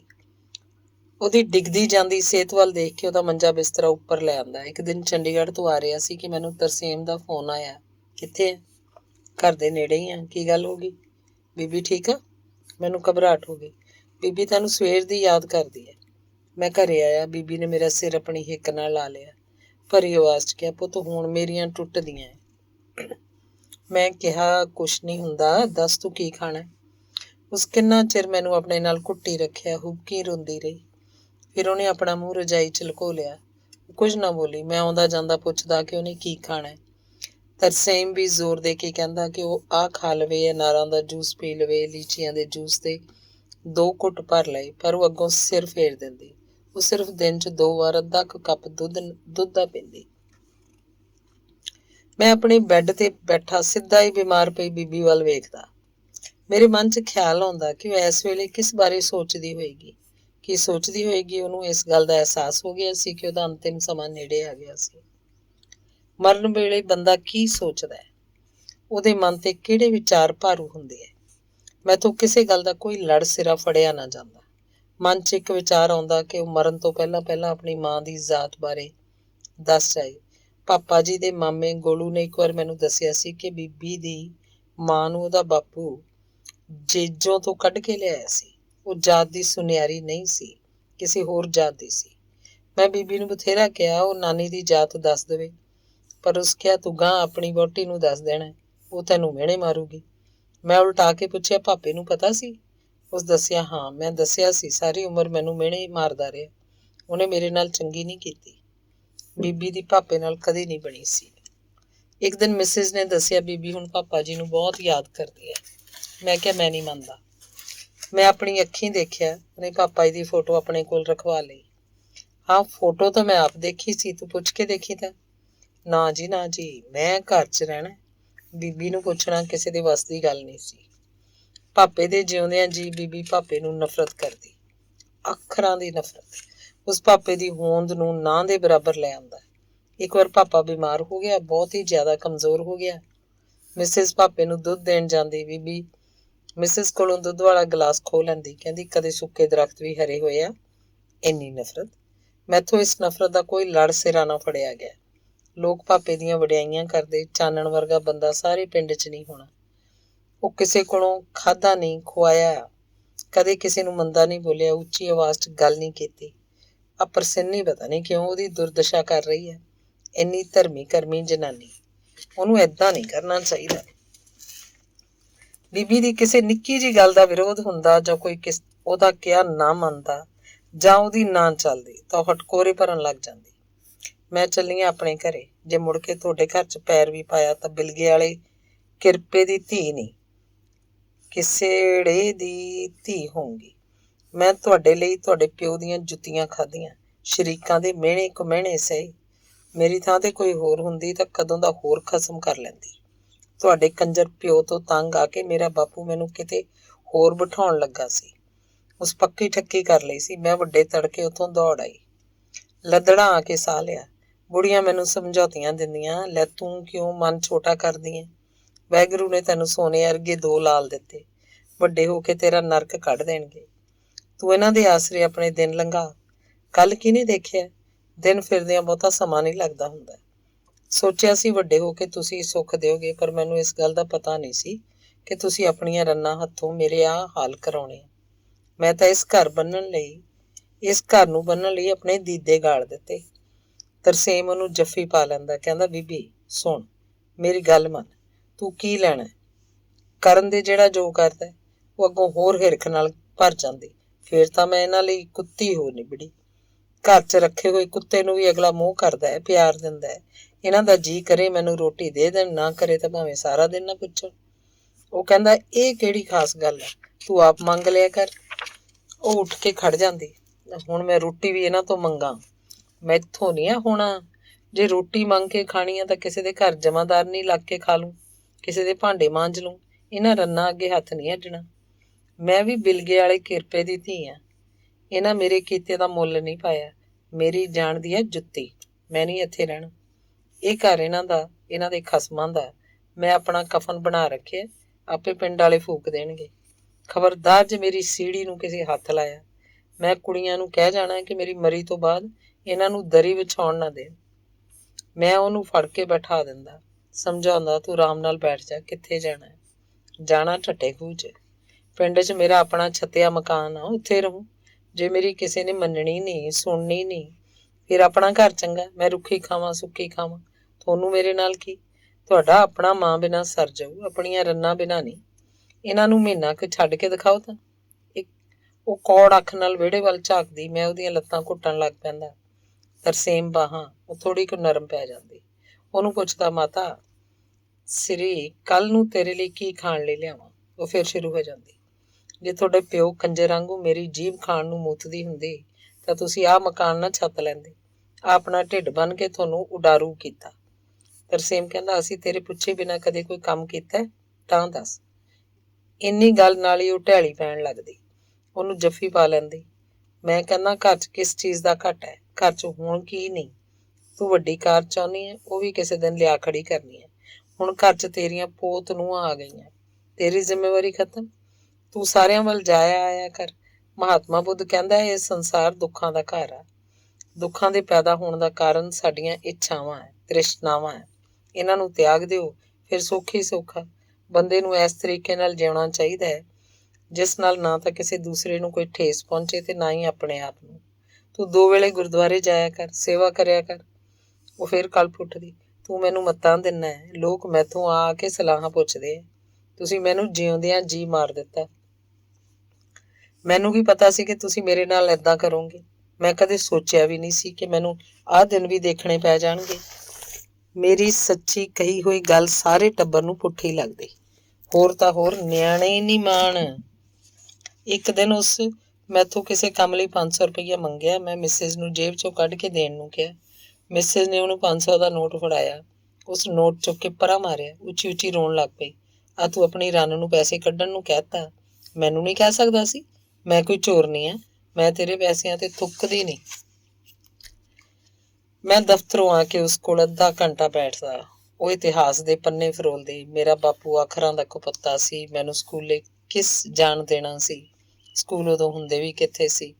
ਬਾਪੂ ਤਾਂ ਸਾਨੂੰ ਘਰੋਂ ਬਾਹਰ ਇਕੱਲਿਆਂ ਨਾ ਜਾਣ ਦਿੰਦਾ। ਕਦੇ ਕਦੇ ਮੈਂ ਜੜ੍ਹਾਂ ਵਾਲੀ ਉਹਦੇ ਨਾਲ ਜਾਂਦੀ। ਰਾਹ 'ਚ ਨਹਿਰ ਪੈਂਦੀ ਸੀ। ਮੈਨੂੰ ਵਗਦੇ ਪਾਣੀ ਤੋਂ ਬਹੁਤ ਡਰ ਲੱਗਦਾ। ਮੈਂ ਡਰਦੀ ਮਾਰੀ ਪਿਛਾਂਹ ਨੂੰ ਦੌੜਦੀ। ਉਹ ਮੇਰੀ ਬਾਂਹ ਘੁੱਟ ਕੇ ਫੜ ਲੈਂਦਾ, ਸਮਝਾਉਂਦਾ ਕਿ ਤੂੰ ਥੱਲੇ ਨਾ ਦੇਖ, ਫਿਰ ਮੈਨੂੰ ਡਰ ਨਹੀਂ ਲੱਗਣਾ। ਤੇ ਮੇਰਾ ਬਾਪੂ ਬਹੁਤ ਚੰਗਾ ਸੀ। ਐਵੇਂ ਤਾਂ ਨਹੀਂ ਮੈਂ ਕਹਿੰਦੀ ਕਿ ਮੈਂ ਬਿਲਗੇ ਵਾਲੇ ਕਿਰਪੇ ਦੀ ਧੀ ਹਾਂ। ਸਾਨੂੰ 3 ਭੈਣਾਂ ਨੂੰ ਕਦੇ ਝਿੜਕਦਾ ਨਹੀਂ ਸੀ। 10 ਪਿੰਡਾਂ 'ਚ ਲਾਲਾ ਕਿਰਪਾ ਦਾ ਨਾਂ ਚੱਲਦਾ ਸੀ। ਉਹ ਦਰਸ਼ਨੀ ਜਵਾਨ ਸੀ। ਪਿੰਡ 'ਚ ਕਿਸੇ ਨੂੰ ਖੰਘਣ ਨਹੀਂ ਦਿੰਦਾ ਸੀ। ਸਾਰੀ ਉਮਰ ਉਹ ਕਿਸੇ ਕੋਲੋਂ ਉਹ ਹੀ ਨਹੀਂ ਖਵਾਈ। ਉਹ ਰੌਲਿਆਂ ਵੇਲਿਆਂ ਦੀ ਕੋਈ ਗੱਲ ਛੇੜ ਲੈਂਦੀ। ਮੈਂ ਤੇ ਤੇਰਾ ਪਾਪਾ ਉਦੋਂ ਬਹਾਵਲਪੁਰ ਕੰਮਕਾਰ ਕਰਨ ਲਈ ਗਏ ਸੀ। ਜਦੋਂ ਰੌਲੇ ਪਏ ਅਸੀਂ ਗੱਡੀ ਤੇ ਬੀਕਾਨੇਰ ਆਏ। ਉੱਥੋਂ ਬਠਿੰਡਿਓਂ ਜਲੰਧਰ ਦੀ ਗੱਡੀ ਫੜੀ। ਫਿਰ ਜਲੰਧਰੋਂ ਫੌਜੀਆਂ ਦੇ ਟਰੱਕ 'ਚ ਨਕੋਦਰ ਆਏ। ਸਾਨੂੰ ਦੇਖ ਕੇ ਲੋਕਾਂ ਨੂੰ ਚਾਅ ਚੜ੍ਹ ਗਿਆ। ਪਿੰਡ ਆ ਕੇ ਵੀ ਚੈਨ ਨਾ ਮਿਲਿਆ। ਇੱਕ ਦਿਨ ਰੌਲਾ ਪੈ ਗਿਆ ਕਿ ਮੁਸਲਮਾਨ ਆਪਣੇ ਪਿੰਡ ਹੱਲਾ ਕਰਨ ਆ ਰਹੇ। ਸਾਰਿਆਂ ਨੇ ਆਪਣੀਆਂ ਤਲਵਾਰਾਂ ਤਿੱਖੀਆਂ ਕਰ ਲਈਆਂ। ਆਪਣੀਆਂ ਘਰ ਵਾਲਿਆਂ ਨੂੰ ਕਿਹਾ ਕਿ ਜੇ ਕੋਈ ਐਸੀ ਵੈਸੀ ਗੱਲ ਹੋਈ ਤਾਂ ਅਸੀਂ ਪਹਿਲਾਂ ਤੁਹਾਡਾ ਗਲ ਵੱਢਣ ਦੀ ਕਰਨੀ ਹੈ। ਮੁਸਲਿਆਂ ਹੱਥੋਂ ਬੇਪ੍ਰਤੀਤੀ ਹੋਣ ਨਾਲੋਂ ਤੁਹਾਨੂੰ ਆਪ ਮਾਰਨਾ 100 ਗੁਣਾ ਚੰਗਾ। ਅਸੀਂ ਕਈ ਰਾਤਾਂ ਜਾਨ ਤਲੀ ਤੇ ਰੱਖ ਕੇ ਗੁਜ਼ਾਰੀਆਂ। ਬਹੁਤ ਔਖੇ ਸੀ ਉਹ ਦਿਨ। ਉਹ ਆਖਰਾਂ ਦੀ ਅੜਬ ਸੀ। ਉਹਨੂੰ ਮਨਾਉਣਾ ਸਮਝਾਉਣਾ ਘਰ ਦੇ ਕਿਸੇ ਜੀਅ ਲਈ ਆਸਾਨ ਨਹੀਂ ਸੀ। ਉਹ ਚਾਹੁੰਦੀ ਸੀ ਘਰ 'ਚ ਉਹਦੀ ਹਕੂਮਤ ਚੱਲੇ। ਉਸ ਅੱਗੇ ਕੋਈ ਕੁਸਕ ਕਿੱਦਾਂ ਜਾਵੇ, ਕੋਈ ਤਰਕ ਨਾਲ ਗੱਲ ਕਿੱਦਾਂ ਕਰੇ। ਜੋ ਉਹ ਚਾਹੇ ਉਹੀ ਹੋਵੇ। ਪਰ ਬਾਕੀ ਮੈਂਬਰ ਵੀ ਆਪਣੇ ਹਿੱਸੇ ਦੀ ਆਜ਼ਾਦੀ ਚਾਹੁੰਦੇ ਸਨ। ਉਹਦੀ ਹਾਂ ਬਿਨਾਂ ਕੋਈ ਕੰਮ ਸਿਰੇ ਨਾ ਚੜ੍ਹਦਾ। ਜੇ ਉਹ ਪਿੰਡ ਹੁੰਦੀ ਤਾਂ ਉਹਦੀ ਆਗਿਆ ਲੈਣ ਪਿੰਡ ਜਾਣਾ ਪੈਂਦਾ। ਮੈਂ ਮਕਾਨ ਬਣਾ ਰਿਹਾ ਸੀ। ਉਹ ਆਪਣਾ ਗਿਆਨ ਵਰਤਾਉਂਦੀ ਰਹੀ। ਉਨੀ ਦਿਨੀ ਉਹ ਕਿਸੇ ਘਰ ਨਵੇਂ ਡਿਜ਼ਾਈਨ ਦੀਆਂ ਪੌੜੀਆਂ ਦੇਖੀਆਂ ਸੀ। ਉਹ ਚਾਹੁੰਦੀ ਸੀ ਕਿ ਇਸੇ ਤਰ੍ਹਾਂ ਦੀਆਂ ਪੌੜੀਆਂ ਚੜ੍ਹਨ। ਕਮਰਾ 11 ਬਾਏ 10 ਫੁੱਟ ਦਾ ਬਣਾਉਣ ਲੱਗੇ ਤੇ ਨਾਲ ਦੀ ਪੌੜੀਆਂ ਚੜ੍ਹਨੀਆਂ ਸੀ। ਉਸ ਟੋਕਿਆ, ਆਹ ਕੀ ਤੂੰ ਘੁਰਨੇ ਜਿਹੇ ਬਣਾਉਣ ਲੱਗਾ? ਇਸ ਵਿੱਚ ਤਾਂ ਸਵਾਰ ਕੇ 2 ਮੰਜੇ ਵੀ ਨਹੀਂ ਡਿੱਟ ਸਕਦੇ। 100 ਆਇਆ ਗਿਆ ਦਾ ਘਰ ਹੈ। ਮੈਥੋਂ 10 ਹੋ ਗਿਆ। ਇਹਦੀ ਪਲੈਨਿੰਗ ਪੁਸ਼ਪਾ ਨੇ ਕੀਤੀ। ਉਹ ਲਾਲ ਪੀਲੀ ਹੋ ਗਈ। ਜੇ ਉਹਦੇ ਕੋਲੋਂ ਹੀ ਮੋਹਰ ਲਗਾਉਣੀ ਸੀ ਫਿਰ ਮੈਥੋਂ ਮੂੰਹ ਰੱਖਣ ਲਈ ਕਿਉਂ ਪੁੱਛਦਾ? ਕਰਨੀ ਤਾਂ ਤੁਸੀਂ ਦੋਹਾਂ ਜੀਆਂ ਨੇ ਆਪਣੀ ਮਰਜ਼ੀ ਹੁੰਦੀ ਹੈ। ਪਹਿਲਾਂ ਇਹ ਦੱਸ, ਮੈਂ ਵੱਡੀ ਹਾਂ ਕਿ ਪੁਸ਼ਪਾ? ਮੈਂ ਵਿਚਕਾਰ ਫਸ ਗਿਆ। ਮੈਨੂੰ ਕਹਿਣਾ ਪਿਆ, ਘਰ 'ਚ ਤੂੰ ਹੀ ਵੱਡੀ ਹੈ। ਫਿਰ ਸੁਣ ਲੈ ਮੇਰਾ ਫੈਸਲਾ। ਕਮਰਾ ਵੱਡਾ ਕਰ, ਜਿੱਦਾਂ ਮੈਂ ਕਹਿੰਦੀ ਹਾਂ ਉੱਦਾਂ ਕਰ। ਫੇਰ ਨਾ ਆਪਣੀ ਰੰਨ ਕੋਲ ਜਾ ਕੇ ਮੁੱਕਰ ਜਾਈਂ। ਉਹਦਾ ਕਿਹਾ ਸਿਰ ਮੱਥੇ ਤੇ। ਹੁਕਮ ਅਦੂਲੀ ਕਰਨ ਦੀ ਸੂਰਤ ਵਿੱਚ ਉਹ ਉਸ ਕਹਿ ਦੇਣਾ ਸੀ, ਤੁਹਾਡੇ ਪਿਓ ਕੰਜਰ ਨੂੰ ਤਾਂ ਮੇਰੀ ਰੱਤੀ ਭਰ ਪਰਵਾਹ ਨਹੀਂ ਹੁੰਦੀ ਸੀ। ਇੱਕ ਵਾਰ ਸਿਆਲਾਂ ਦੇ ਦਿਨ ਸੀ। ਮੈਂ ਰੋਟੀ ਪਕਾ ਕੇ ਜਿਉਂ ਉਡੀਕਣ ਲੱਗੀ ਕਿ ਰੱਬ ਦਾ ਬੰਦਾ ਹੁਣ ਵੀ ਆਇਆ, ਹੁਣ ਵੀ ਆਇਆ। ਪਰ ਉਹਨੂੰ ਮੇਰੀ ਉਡੀਕ ਨਾਲ ਕੀ ਸੀ? ਅੱਕ ਕੇ ਮੈਂ ਹਾਕ ਮਾਰਨ ਚੱਲੀ ਗਈ। ਉਹ ਵੱਡੜੇ ਕੋਲ ਬੈਠਾ ਸੀ। ਵੱਡੜਾ ਮੈਨੂੰ ਕਹਿਣ ਲੱਗਾ, ਤੂੰ ਇਹਨੂੰ ਕਿਉਂ ਹਾਕ ਮਾਰਨ ਆ ਗਈ? ਲਓ, ਉਲਟਾ ਚੋਰ ਕੋਤਵਾਲ ਨੂੰ ਡਾਂਟੇ। ਕੋਈ ਉਹਨੂੰ ਪੁੱਛਣ ਵਾਲਾ ਹੋਵੇ ਕਿ ਕੀ ਮੈਂ ਆਪਣੇ ਬੰਦੇ ਨੂੰ ਆਵਾਜ਼ ਵੀ ਨਹੀਂ ਮਾਰ ਸਕਦੀ? ਮੈਥੋਂ ਅਵਾ ਤਵਾ ਬੋਲ ਹੋ ਗਿਆ। ਵੱਡੜਾ ਬੋਲਿਆ, ਤੂੰ ਸਾਡੀ ਵਸਾਈ ਵਸ ਰਹੀ ਆ, ਸਮਝੀ? ਨਹੀਂ ਤਾਂ ਇਹ ਤੈਨੂੰ ਕਦੇ ਕਦੇ ਨਾ ਰੱਖਦਾ। ਸੱਪ ਲੜੇ ਇਸ ਬੰਦੇ ਦੀ ਜੀਭ ਤੇ। ਇਹ ਕੁਛ ਨਹੀਂ ਬੋਲਿਆ। ਮੈਂ ਜਿਗਰਾ ਕਰ ਲਿਆ। ਘਰੇ ਆ ਕੇ ਰੋਂਦੀ ਰਹੀ। ਘਰ 'ਚ ਵੰਡ ਵੰਡਾਈ ਤੋਂ ਬਾਅਦ ਘਰ ਦੀ ਸਮੁੱਚੀ ਵਾਗਡੋਰ ਬੀਬੀ ਦੇ ਹੱਥਾਂ 'ਚ ਆ ਗਈ ਸੀ। ਪਾਪਾ ਮਹੀਨੇ ਦੇ ਮਹੀਨੇ ਬੱਧੀ ਤਨਖਾਹ ਉਹਨੂੰ ਲਿਆ ਕੇ ਦੇ ਦਿੰਦਾ। ਉਸ ਇੱਕ ਵਾਰ ਜਿਹੜੇ ਪੈਸੇ ਉਹਨੂੰ ਲਿਆ ਕੇ ਫੜਾ ਦਿੱਤੇ, ਉਸ ਵਿੱਚ ਉਹਨੂੰ 1 ਰੁਪਇਆ ਵੀ ਨਾ ਮਿਲਦਾ। ਘਰ 'ਚ ਹਮੇਸ਼ਾ 2 ਮੱਝਾਂ ਰਹੀਆਂ। ਅਸੀਂ ਸਿਆਲਾਂ ਨੂੰ ਟਾਂਡੇ ਤੇ ਹਰਾ ਮੁੱਲ ਖਰੀਦ ਲੈਂਦੇ ਤੇ ਗਰਮੀਆਂ ਨੂੰ ਇਕੱਠੀ ਤੂੜੀ। ਅਸੀਂ ਭੈਣ ਭਰਾ ਆਪ ਹੀ ਤੂੜੀ ਢੋਂਦੇ। ਉਹ ਸਾਨੂੰ ਪੰਡਾ ਬੰਨ ਚੁਕਾਈ ਜਾਂਦੀ। ਉਸ ਕੋਲ ਲੋਲੋ ਪੋਪੇ ਨਹੀਂ ਸੀ। ਜੋ ਮੈਂ ਇਸ ਕੰਮ ਲਈ ਨਾ ਕਰਦਾ ਤਾਂ ਰੋਟੀਆਂ ਵਾਲਾ ਚੀਕੂ ਚੁੱਕ ਕੇ ਜਿੰਦਰੇ ਇੱਧਰ ਰੱਖ ਆਉਂਦੀ। ਉਹਨੂੰ ਕੰਮ ਪਿਆਰਾ ਸੀ, ਚੰਮ ਨਹੀਂ। ਇੱਕ ਦਿਨ ਮੈਨੂੰ ਕਹਿਣ ਲੱਗੀ ਕਿ ਬੱਕਰੀ ਲਈ ਤੁੱਕੇ ਚੁੱਕ ਕੇ ਲਿਆ। ਮੈਂ ਨਾ ਕਰਤੀ। ਅੱਗੋਂ ਮੈਨੂੰ ਟੁੱਟ ਕੇ ਪਈ। ਮੈਂ ਵੀ ਧਾਰ ਲਿਆ ਕਿ ਕੁਝ ਵੀ ਹੋਵੇ ਮੈਂ ਵੀ ਤੁੱਕੇ ਚੁੱਕ ਕੇ ਨਹੀਂ ਲਿਆਉਣੇ। ਉਸ ਮੈਨੂੰ ਨਾ ਚਾਹ ਦਿੱਤੀ ਨਾ ਰੋਟੀ। ਹਨੇਰੇ ਹੋਏ ਮੈਂ ਘਰੋਂ ਸਦਾ ਲਈ ਚਲੇ ਜਾਣ ਦਾ ਮਨ ਬਣਾ ਲਿਆ। ਮੈਂ ਘਰੋਂ ਤੁਰ ਵੀ ਪਿਆ। ਲੰਬੜਾਂ ਦੇ ਖੂਹ ਕੋਲ ਜਾ ਕੇ ਕਿਉਂ ਨਾ ਮਨਾ ਆਪਣੇ ਸਾਰੇ ਕੱਪੜੇ ਵੀ ਨਾਲ ਲਈ ਜਾਵਾਂ, ਸੋਚ ਮੈਂ ਮੁੜ ਆਇਆ। ਸ਼ਾਇਦ ਉਹਨੂੰ ਮੇਰੀ ਚਾਲ ਦਾ ਪਤਾ ਲੱਗ ਗਿਆ ਸੀ। ਮੈਂ ਬਾਹਰ ਜਾਣ ਲੱਗਾ ਤਾਂ ਉਸ ਮੈਨੂੰ ਪਿੱਛੋਂ ਦੀ ਫੜ ਲਿਆ। ਆਪਣੇ ਵੱਲ ਨੂੰ ਮੂੰਹ ਕਰਕੇ ਉਸ ਮੈਨੂੰ ਹਿੱਕ ਨਾਲ ਘੁੱਟ ਲਿਆ ਤੇ ਉੱਚੀ ਉੱਚੀ ਰੋਣ ਲੱਗ ਪਈ।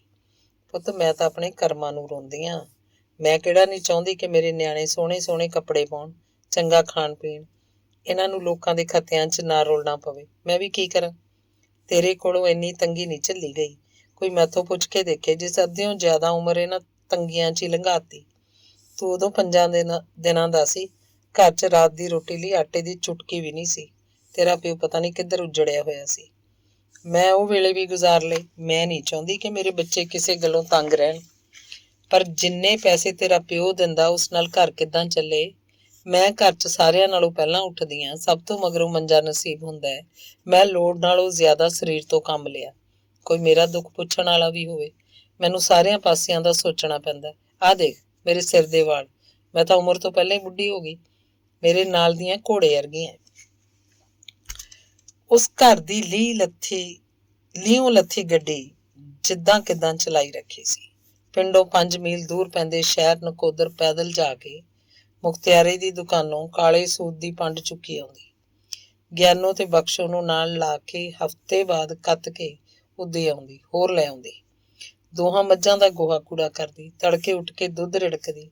ਉਹਨੂੰ ਕਿਸੇ ਦੇ ਕੀਤੇ ਕੰਮ ਤੇ ਤਸੱਲੀ ਨਾ ਆਉਂਦੀ। ਇਸੇ ਲਈ ਸੌਣ ਤੋਂ ਪਹਿਲਾਂ ਉਹ ਮੱਝਾਂ ਵੱਲ ਗੇੜਾ ਜ਼ਰੂਰ ਮਾਰਦੀ। ਖੁਰਲੀਆਂ ਪੱਠਿਆਂ ਨਾਲ ਭਰਦੀ। ਸਾਰਿਆਂ ਨੂੰ ਹਿੱਸੇ ਆਉਂਦਾ ਦੁੱਧ ਵਰਤਾ ਕੇ ਮੰਜੇ ਤੇ ਡਿੱਗ ਪੈਂਦੀ। ਉਹ ਦੁਪਹਿਰ ਨੂੰ ਨਾ ਆਪ ਸੌਂਦੀ ਤੇ ਨਾ ਹੀ ਕਿਸੇ ਨੂੰ ਸੌਣ ਦਿੰਦੀ। ਮਿਸਿਸ ਉਸ ਬਾਰੇ ਸ਼ਿਕਾਇਤ ਭਰੇ ਲਹਿਜ਼ੇ 'ਚ ਕਹਿੰਦੀ, ਬੁੜੀ ਨੇ ਪਤਾ ਨਹੀਂ ਕੀ ਖਾਧਾ ਹੈ। ਸਾਰਾ ਦਿਨ ਨਾ ਹੀ ਆਪ ਟਿਕਦੀ ਆ, ਨਾ ਹੀ ਦੂਜੇ ਨੂੰ ਬੈਠਣ ਦਿੰਦੀ ਹੈ। ਕੰਮ ਤੇ ਕੰਮ ਕੱਢੀ ਜਾਂਦੀ ਰਹਿੰਦੀ। ਮੈਂ ਤਾਂ ਜਦੋਂ ਇਹਦੇ ਸਾਹਮਣੇ ਜਾਂਦੀ ਹਾਂ ਤਾਂ ਮੇਰੀ ਦੇਹ ਕੰਬਣ ਲੱਗ ਪੈਂਦੀ ਹੈ। ਕੀ ਪਤਾ ਲੱਗਦਾ ਕਿ ਸੱਗੋਂ ਕਿਹੜਾ ਹੁਕਮ ਕਰ ਦੇਣਾ। ਕਿਸੇ ਹੋਰ ਵੇਲੇ ਉਹ ਏਦਾਂ ਵੀ ਕਹਿ ਦਿੰਦੀ, ਮਾਤਾ ਜਿੰਨੀ ਸਚਿਆਰੀ ਕੋਈ ਹੋਰ ਔਰਤ ਹੀ ਹੁੰਦੀ ਆ। ਇਸ ਕੋਲੋਂ ਜਿਹੜਾ ਮਰਜ਼ੀ ਕੰਮ ਸਿੱਖ ਲਓ, ਪੁੱਛ ਲਓ, ਇਹਨੂੰ ਆਉਂਦਾ ਹੈ। ਦਰੀਆਂ ਦੀਆਂ ਮੋਰਨੀਆਂ ਦੀ ਸ਼ੁਰੂਆਤ ਇਹੋ ਕਰ ਸਕਦੀ। ਹੋਰ ਤਾਂ ਹੋਰ ਇਹਦਾ ਗੁਸਲਖਾਨੇ ਕੋਲ ਕੀਤਾ ਪਲਸਤਰ ਦੇਖੋ।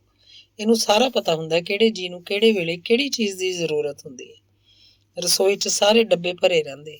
ਇਹਦੇ ਹੱਥਾਂ 'ਚ ਬਹੁਤ ਬਰਕਤ ਆ। ਇਹਨੂੰ ਥੋੜ੍ਹੀ ਜਿੰਨੀ ਚੀਜ਼ ਨਾਲ ਸਬਰ ਨਹੀਂ ਆਉਂਦਾ। 1988 'ਚ ਅਸੀਂ ਦੋਵੇਂ ਭਰਾ ਜਲੰਧਰ ਆ ਗਏ, ਪਰ ਉਹ ਸਾਡੇ ਨਾਲ ਆਉਣ ਲਈ ਨਾ ਮੰਨੀ। ਉਹ ਪਿੱਛੇ ਇਕੱਲੀ ਰਹਿੰਦੀ। ਸਾਨੂੰ ਉਹਦਾ ਫਿਕਰ ਰਹਿੰਦਾ। ਅਸੀਂ ਜ਼ੋਰ ਪਾ ਕੇ ਕੁਝ ਦਿਨ ਲਈ ਉਹਨੂੰ ਲੈ ਆਉਂਦੇ। ਜਲੰਧਰ ਆ ਕੇ ਉਹਦਾ ਦਿਲ ਨਾ ਲੱਗਦਾ। ਇੱਥੇ ਉਹਨੂੰ ਇੱਕ ਤਰ੍ਹਾਂ ਦੀ ਕੈਦ ਲੱਗਦੀ। ਉਹ ਬੱਧੀ ਰੁੱਧੀ ਰਹਿੰਦੀ। ਅੱਕੀ ਹੋਈ ਟੋਕਾ ਟਾਕੀ ਕਰਨੀ ਸ਼ੁਰੂ ਕਰ ਦਿੰਦੀ। ਤੂੰ ਦਾਲ 'ਚ ਇੰਨੇ ਪਿਆਜ਼ ਕਿਉਂ ਪਾਏ? ਘਿਓ ਘੱਟ ਕਿਉਂ ਪਾਇਆ? ਨਿਆਣਿਆਂ ਨੂੰ ਆਪਣਾ ਦੁੱਧ ਕਿਉਂ ਨਹੀਂ ਦਿੰਦੀਆਂ? ਕੋਈ ਇਹਨਾਂ ਰੰਨਾਂ ਨੂੰ ਪੁੱਛਣ ਵਾਲਾ ਹੋਵੇ, ਜੇ ਨਿਆਣਿਆਂ ਨੂੰ ਆਪਣਾ ਦੁੱਧ ਨਾ ਦਿੱਤਾ ਤਾਂ ਇਹਨਾਂ ਦਾ ਮੋਹ ਪਿਆਰ ਕਿੱਦਾਂ ਪਊ? ਗੱਲ ਸੁਣੋ ਮੇਰੀ ਧਿਆਨ ਨਾਲ। ਜਿਹੜਾ ਉਪਰਾ ਦੁੱਧ ਇਹਨਾਂ ਨੂੰ ਸ਼ੀਸ਼ੀਆਂ ਨਾਲ ਪਿਲਾਉਣੀਆਂ ਆ, ਉਹ ਆਪ ਪੀਆ ਕਰੋ। ਤੁਸੀਂ ਦੁੱਧ ਪੀਓਗੀਆਂ ਤਾਂ ਤੁਹਾਡਾ ਦੁੱਧ ਆਪੇ ਉਤਰੂ। ਮਾਂ ਦੇ ਦੁੱਧ ਨਾਲ ਦੀ ਕੋਈ ਰੀਸ ਨਹੀਂ।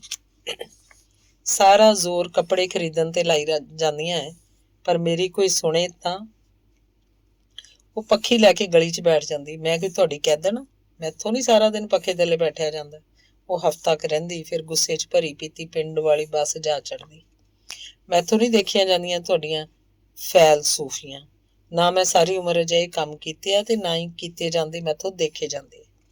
ਉਹ ਮਸਾਂ ਇੱਥੇ 10-15 ਦਿਨ ਕੱਟਦੀ, ਫਿਰ 2 ਮਹੀਨੇ ਪਿੰਡ ਲਾ ਆਉਂਦੀ। ਮੈਨੂੰ ਆਪਣੇ ਸਾਰੇ ਕੰਮ ਛੱਡ ਕੇ ਪਿੰਡ ਜਾਣਾ ਪੈਂਦਾ।